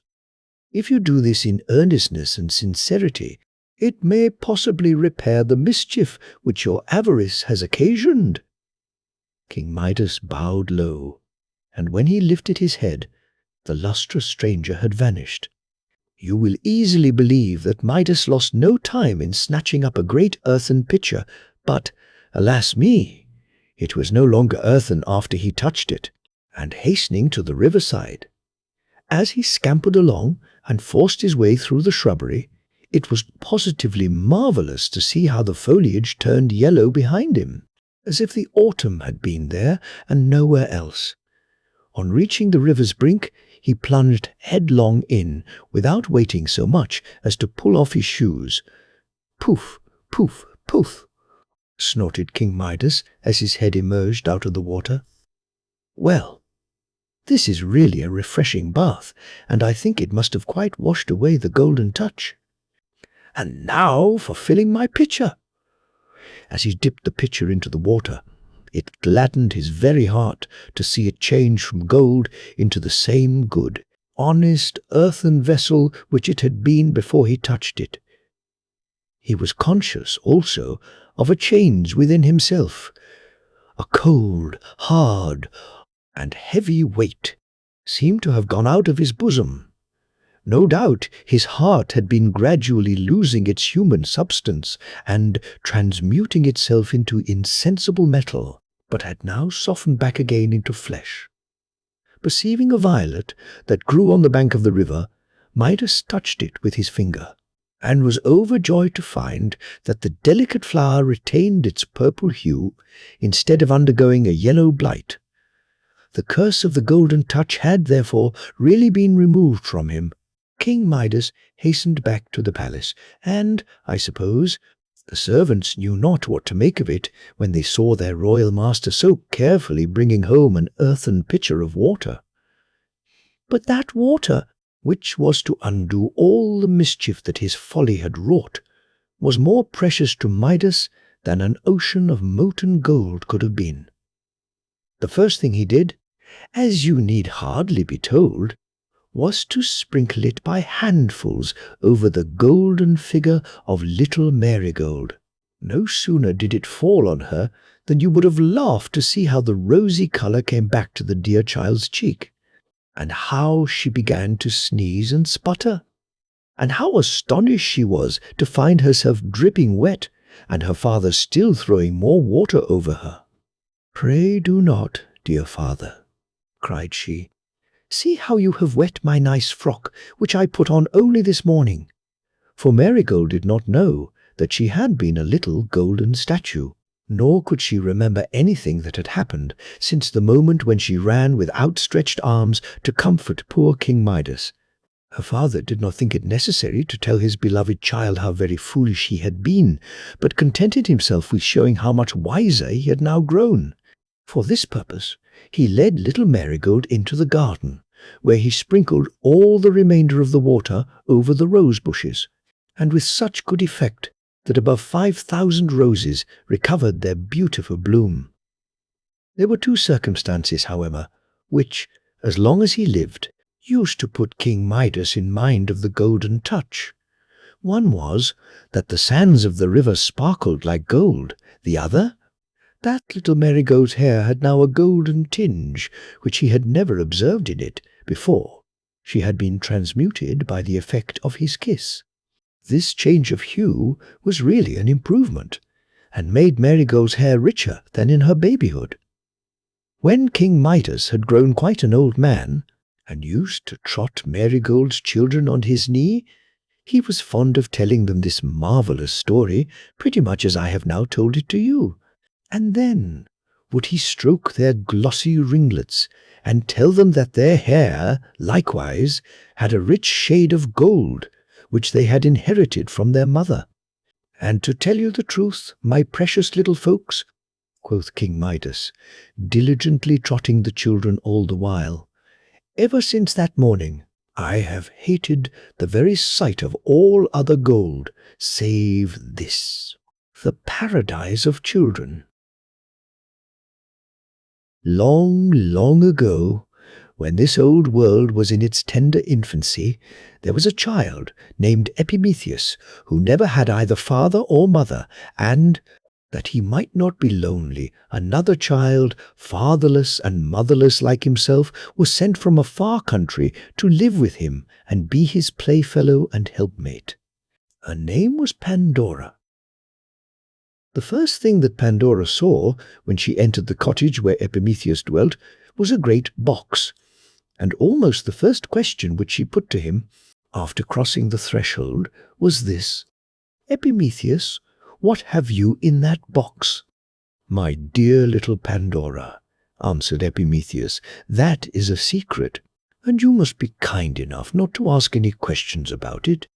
The box was left here to be kept safely, and I do not myself know what it contains." "But who gave it to you?" asked Pandora. "And where did it come from?" "That is a secret too," replied Epimetheus. "How provoking!" exclaimed Pandora, pouting her lip. "I wish the great ugly box were out of the way." "Oh, come, don't think of it any more," cried Epimetheus. "Let us run out of doors and have some nice play with the other children."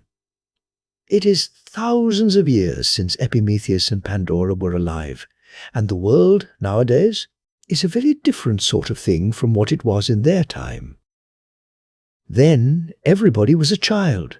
There needed no fathers and mothers to take care of the children, because there was no danger, nor trouble of any kind, and no clothes to be mended, and there was always plenty to eat and drink.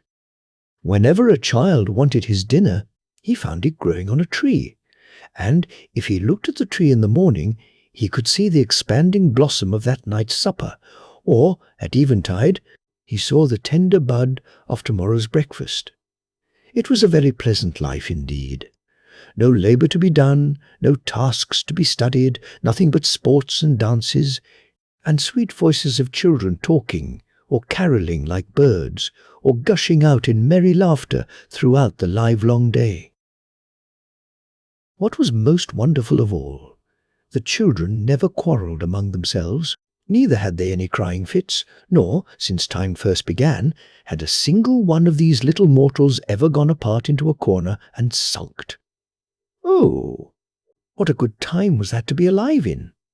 The truth is, those ugly little winged monsters called troubles, which are now almost as numerous as mosquitoes, had never yet been seen on the earth. It is probable that the very greatest disquietude which a child had ever experienced was Pandora's vexation at not being able to discover the secret of the mysterious box. This was at first only the faint shadow of a trouble, but every day it grew more and more substantial, until, before a great while, the cottage of Epimetheus and Pandora was less sunshiny than those of the other children. Whence can the box have come? Pandora continually kept saying to herself and to Epimetheus, "And what in the world can be inside of it?" "Always talking about this box," said Epimetheus at last, for he had grown extremely tired of the subject. "I wish, dear Pandora, you would try to talk of something else. Come, let us go and gather some ripe figs and eat them under the trees for our supper. And I know a vine that has the sweetest and juiciest grapes you ever tasted." "Always talking about grapes and figs," cried Pandora pettishly. "Well then," said Epimetheus, who was a very good-tempered child, like a multitude of children in those days, "let us run out and have a merry time with our playmates." "I am tired of merry times, and don't care if I never have any more," answered our pettish little Pandora. "And, besides, I never do have any, this ugly box. I am so taken up with thinking about it all the time. I insist upon your telling me what is inside of it." "As I have already said, 50 times over, I do not know," replied Epimetheus, getting a little vexed. "How, then, can I tell you what is inside?" "You might open it," said Pandora, looking sideways at Epimetheus, "and then we could see for ourselves." "Pandora, what are you thinking of?"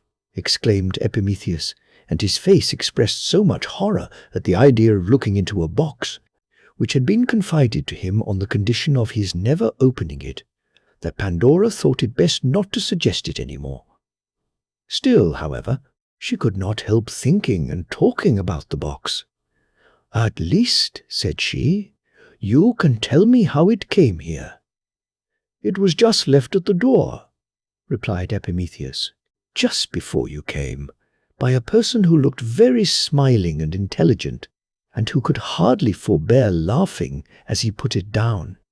He was dressed in an odd kind of a cloak, and had on a cap that seemed to be made partly of feathers, so that it looked almost as if it had wings." "What sort of a staff had he?" asked Pandora. "Oh, the most curious staff you ever saw!" cried Epimetheus.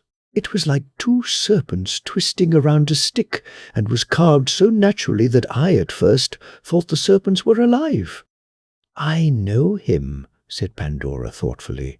"Nobody else has such a staff. It was Quicksilver, and he brought me hither, as well as the box.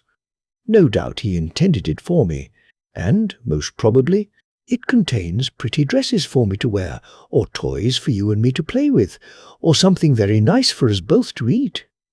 "Perhaps so," answered Epimetheus, turning away.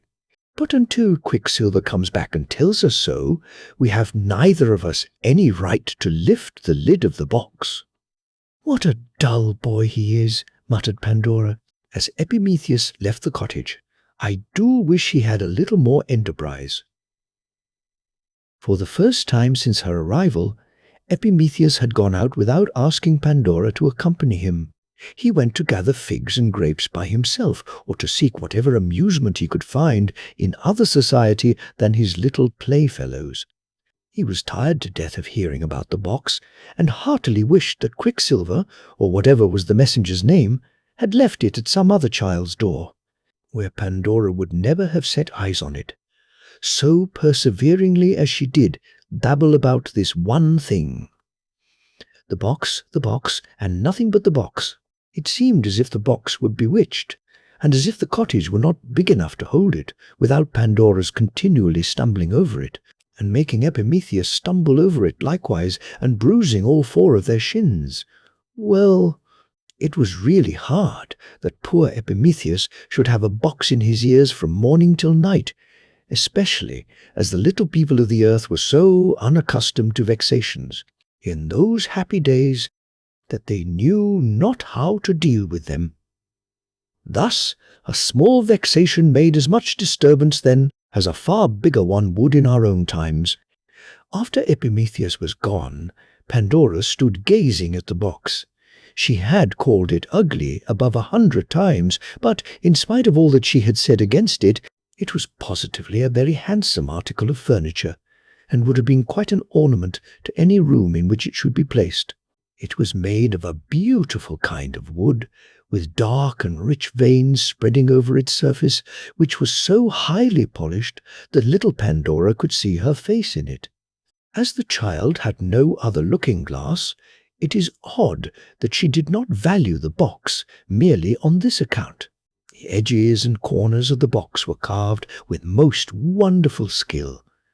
Around the margin there were figures of graceful men and women and the prettiest children ever seen, reclining or sporting amid a profusion of flowers and foliage, and these various objects were so exquisitely represented and were wrought together in such harmony that flowers, foliage, and human beings seemed to combine into a wreath of mingled beauty.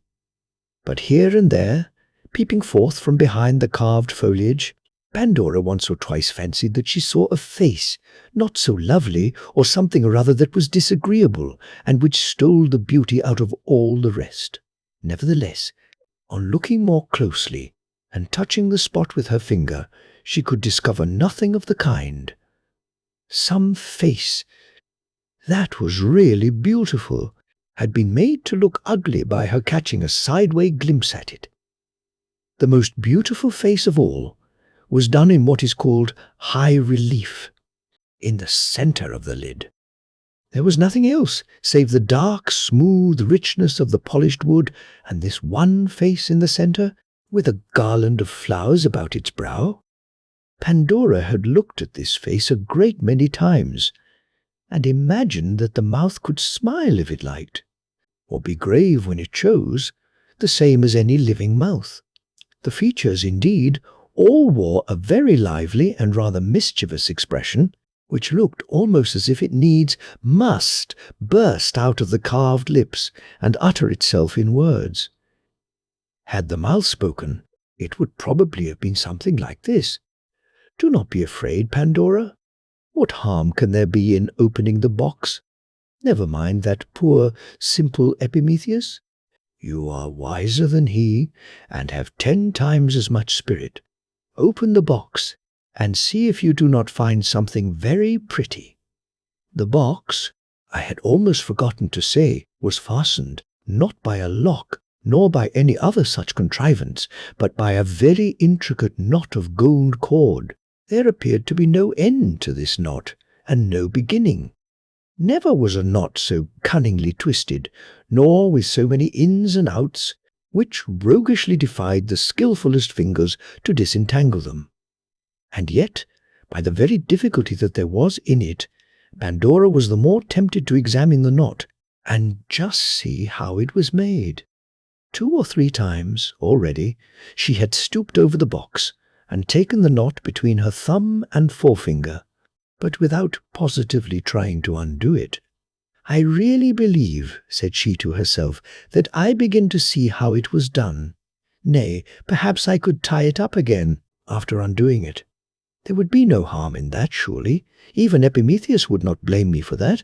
I need not open the box, and should not, of course, without the foolish boy's consent, even if the knot were untied."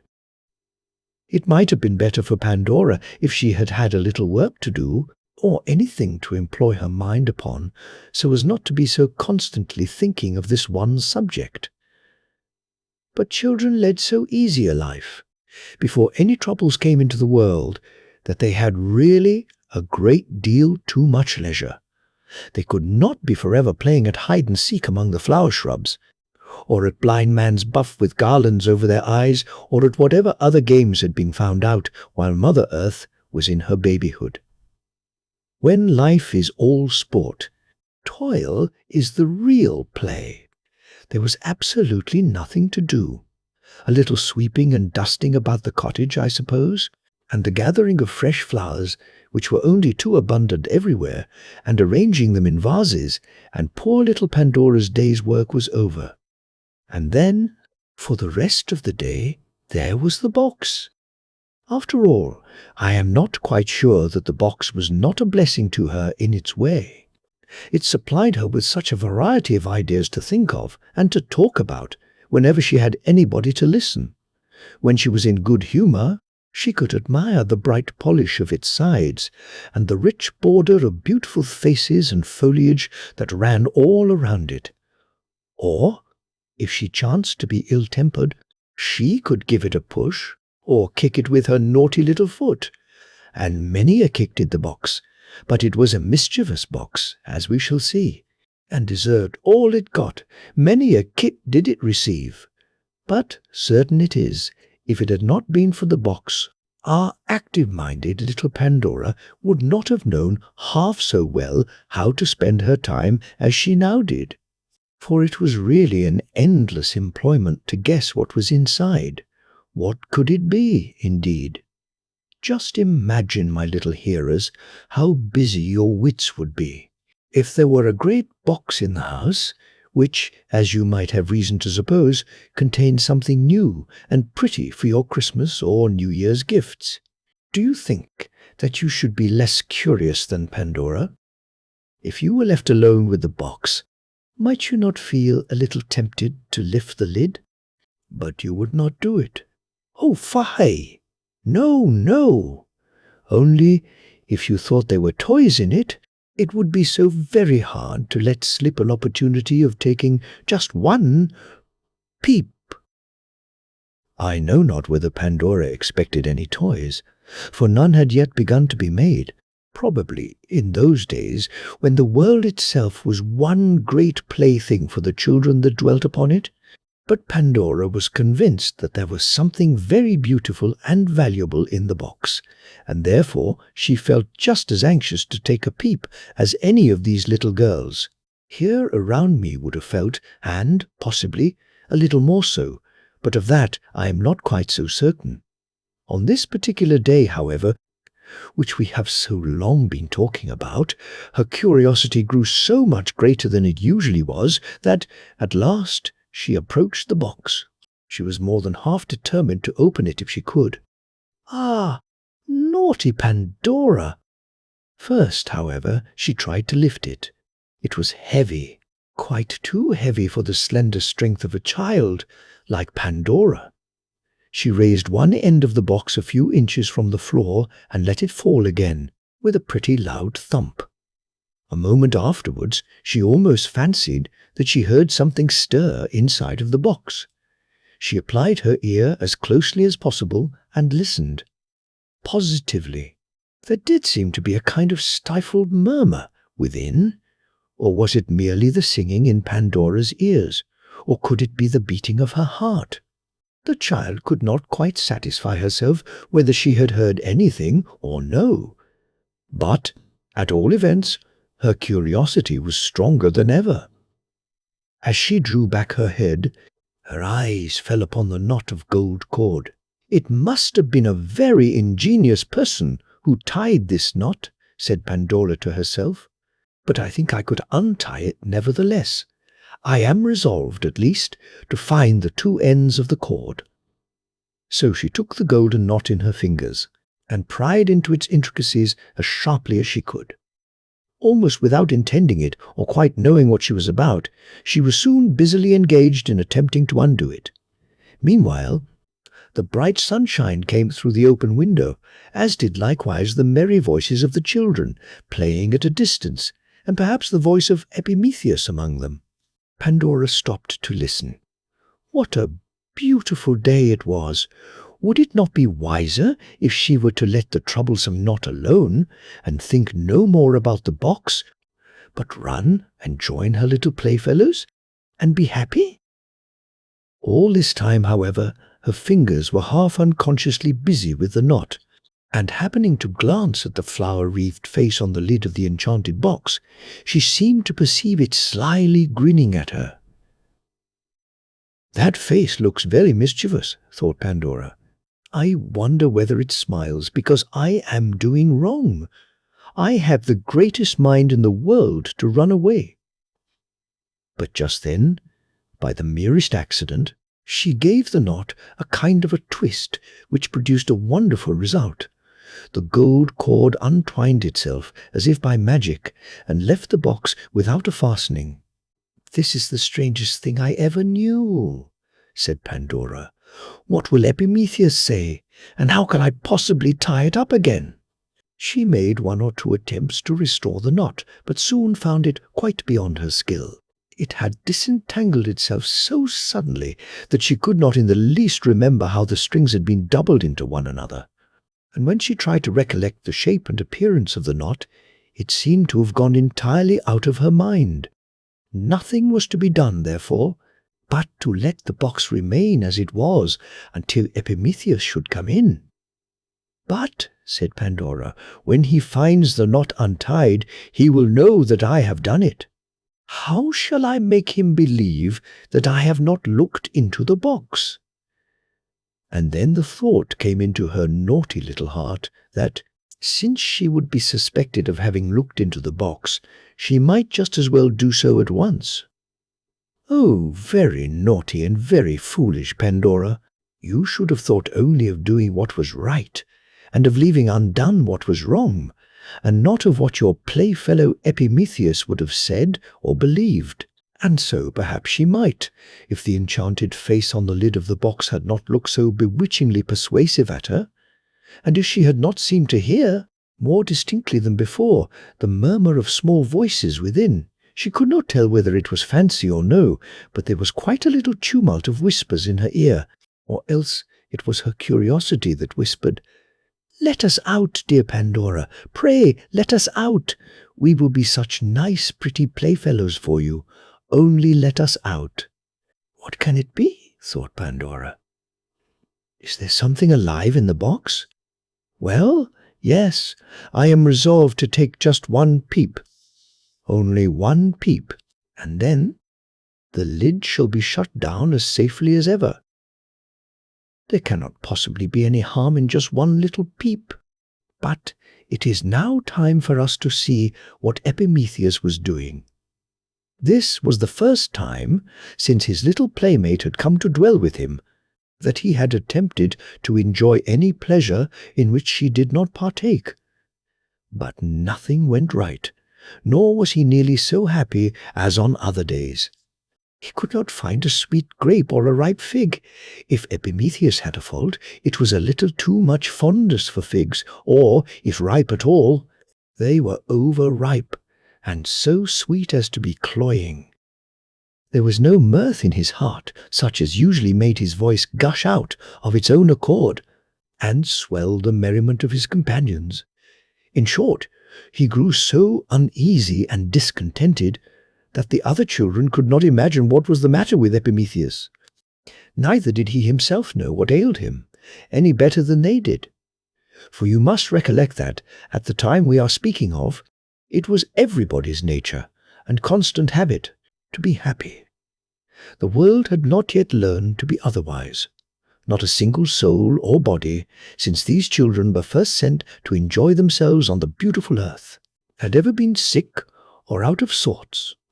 At length, discovering that, somehow or other, he put a stop to all the play, Epimetheus judged it best to go back to Pandora, who was in a humour better suited to his own. But, with a hope of giving her pleasure, he gathered some flowers and made them into a wreath, which he meant to put upon her head. The flowers were very lovely, roses and lilies and orange blossoms and a great many more, which left a trail of fragrance behind, as Epimetheus carried them along, and the wreath was put together with as much skill as could reasonably be expected of a boy. The fingers of little girls, it has always appeared to me, are the fittest to twine flower wreaths, but boys could do it in those days rather better than they can now. And here I must mention that a great black cloud had been gathering in the sky for some time past, although it had not yet overspread the sun. But just as Epimetheus reached the cottage door, this cloud began to intercept the sunshine, and thus to make a sudden and sad obscurity. He entered softly, for he meant, if possible, to steal behind Pandora and fling the wreath of flowers over her head before she should be aware of his approach.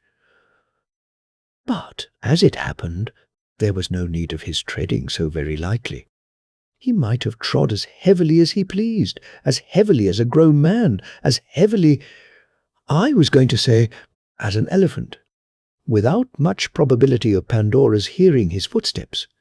She was too intent upon her purpose.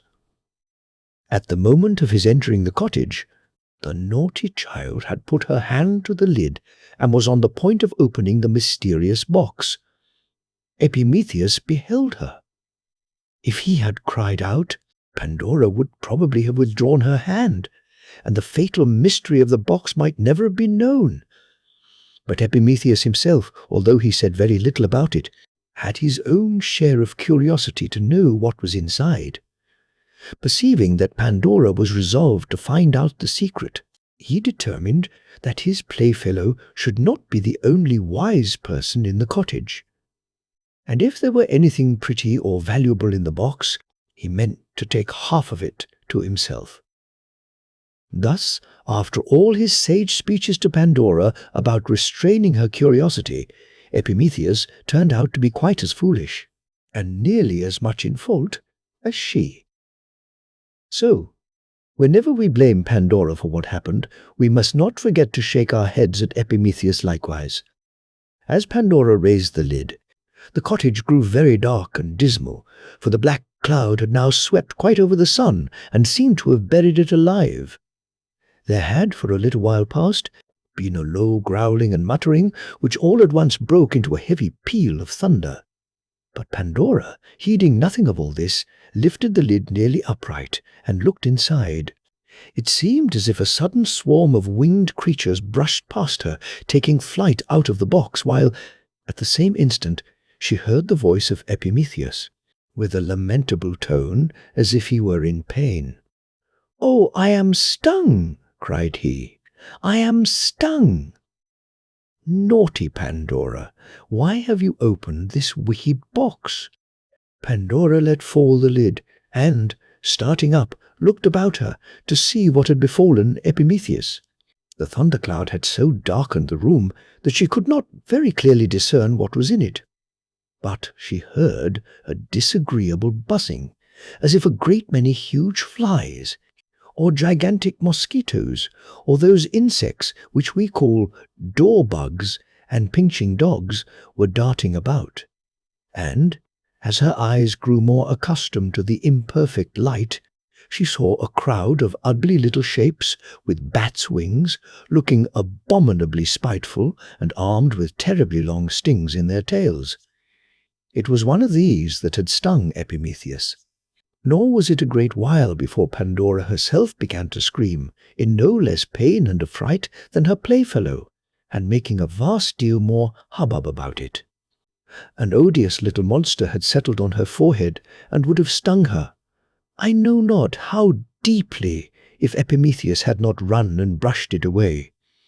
Now, if you wish to know what these ugly things might be, which had made their escape out of the box, I must tell you that they were the whole family of earthly troubles. There were evil passions. There were a great many species of cares. There were more than 150 sorrows. There were diseases in a vast number of miserable and painful shapes. There were more kinds of naughtiness than it would be of any use to talk about.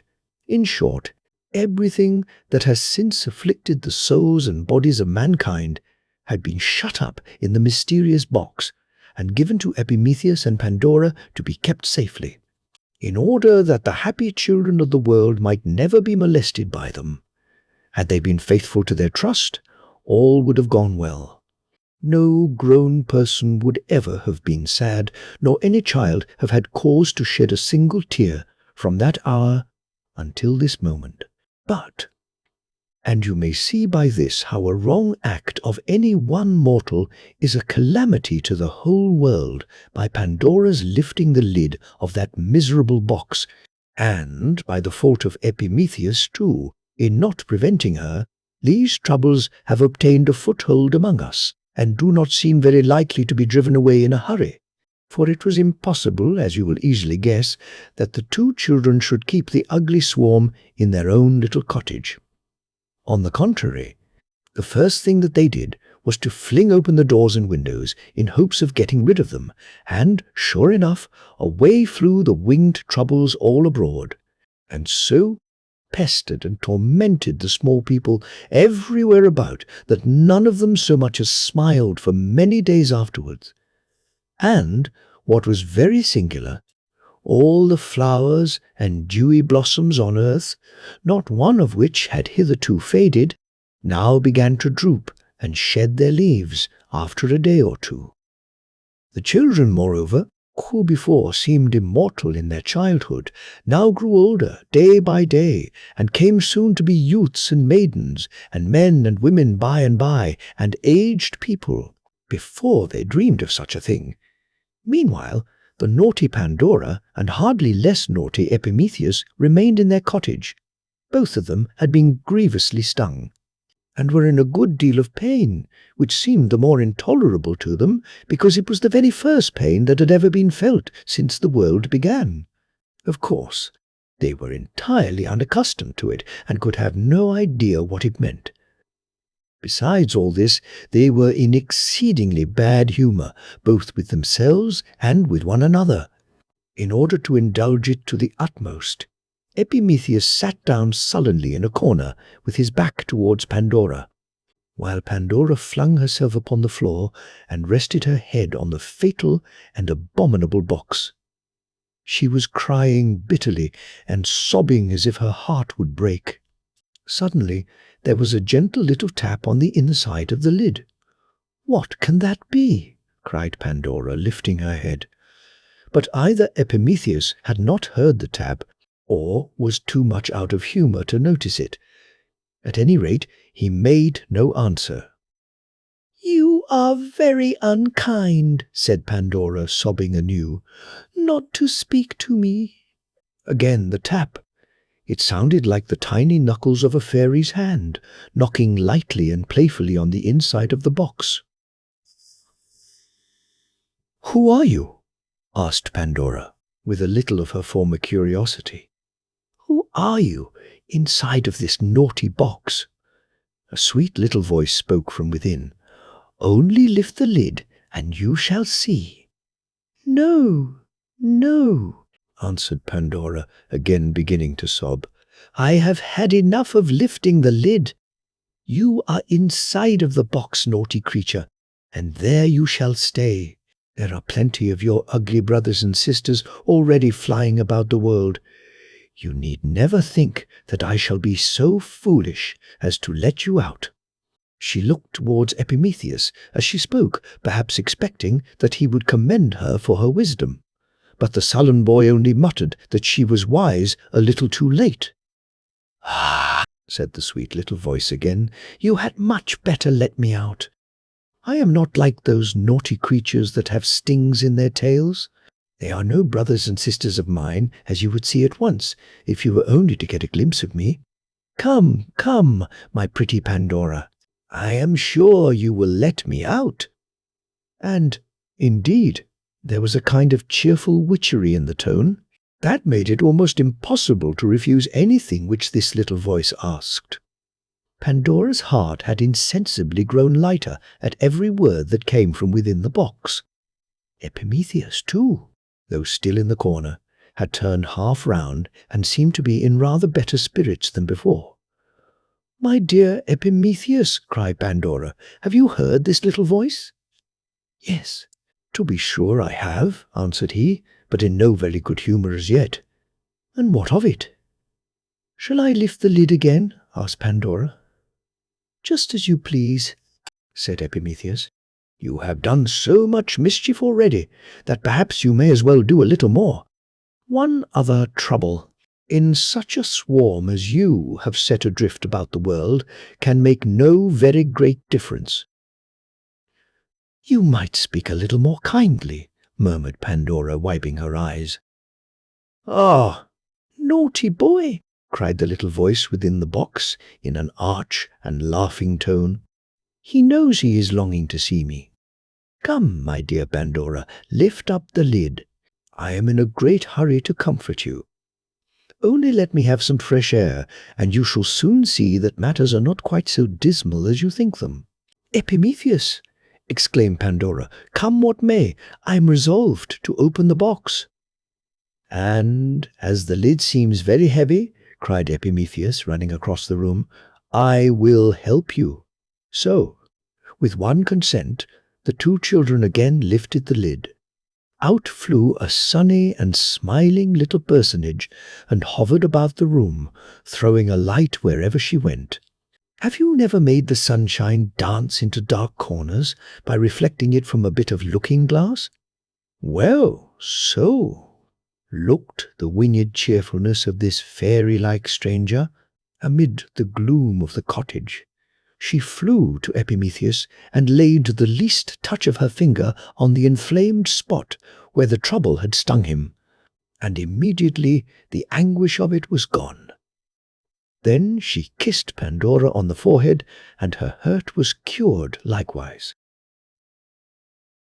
After performing these good offices, the bright stranger fluttered sportively over the children's heads and looked so sweetly at them that they both began to think it not so very much amiss to have opened the box, since otherwise their cheery guest must have been kept a prisoner among those naughty imps with stings in their tails.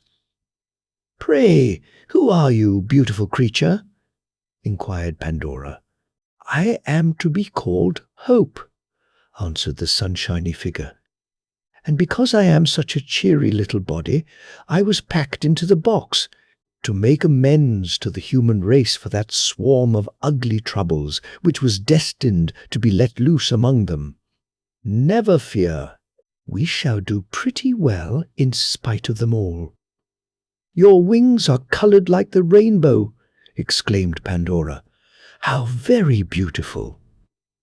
"Yes, they are like the rainbow," said Hope, "because, glad as my nature is, I am partly made of tears as well as smiles." "And will you stay with us," asked Epimetheus, "forever and ever?" "As long as you need me," said Hope, with her pleasant smile. "And that will be as long as you live in the world. I promise never to desert you. There may come times and seasons, now and then, when you will think that I have utterly vanished. But again, and again, and again, when perhaps you least dream of it, you shall see the glimmer of my wings on the ceiling of your cottage. Yes, my dear children, and I know something very good and beautiful that is to be given you hereafter." "Oh, tell us," they exclaimed. "Tell us what it is." "Do not ask me," replied Hope, putting her finger on her rosy mouth, "but do not despair, even if it should never happen while you live on this earth. Trust in my promise, for it is true." "We do trust you," cried Epimetheus and Pandora, both in one breath. And so they did, and not only they, but so has everybody trusted Hope that has since been alive. And to tell you the truth, I cannot help being glad, though, to be sure, it was an uncommonly naughty thing for her to do, but I cannot help being glad that our foolish Pandora peeped into the box. No doubt, the troubles are still flying about the world and have increased in multitude rather than lessened, and are a very ugly set of imps, and carry most venomous stings in their tails. I have felt them already, and expect to feel them more as I grow older. But then that lovely and lightsome little figure of Hope, what in the world could we do without her? Hope spiritualizes the earth. Hope makes it always new, and even in the earth's best and brightest aspect, Hope shows it to be only the shadow of an infinite bliss hereafter.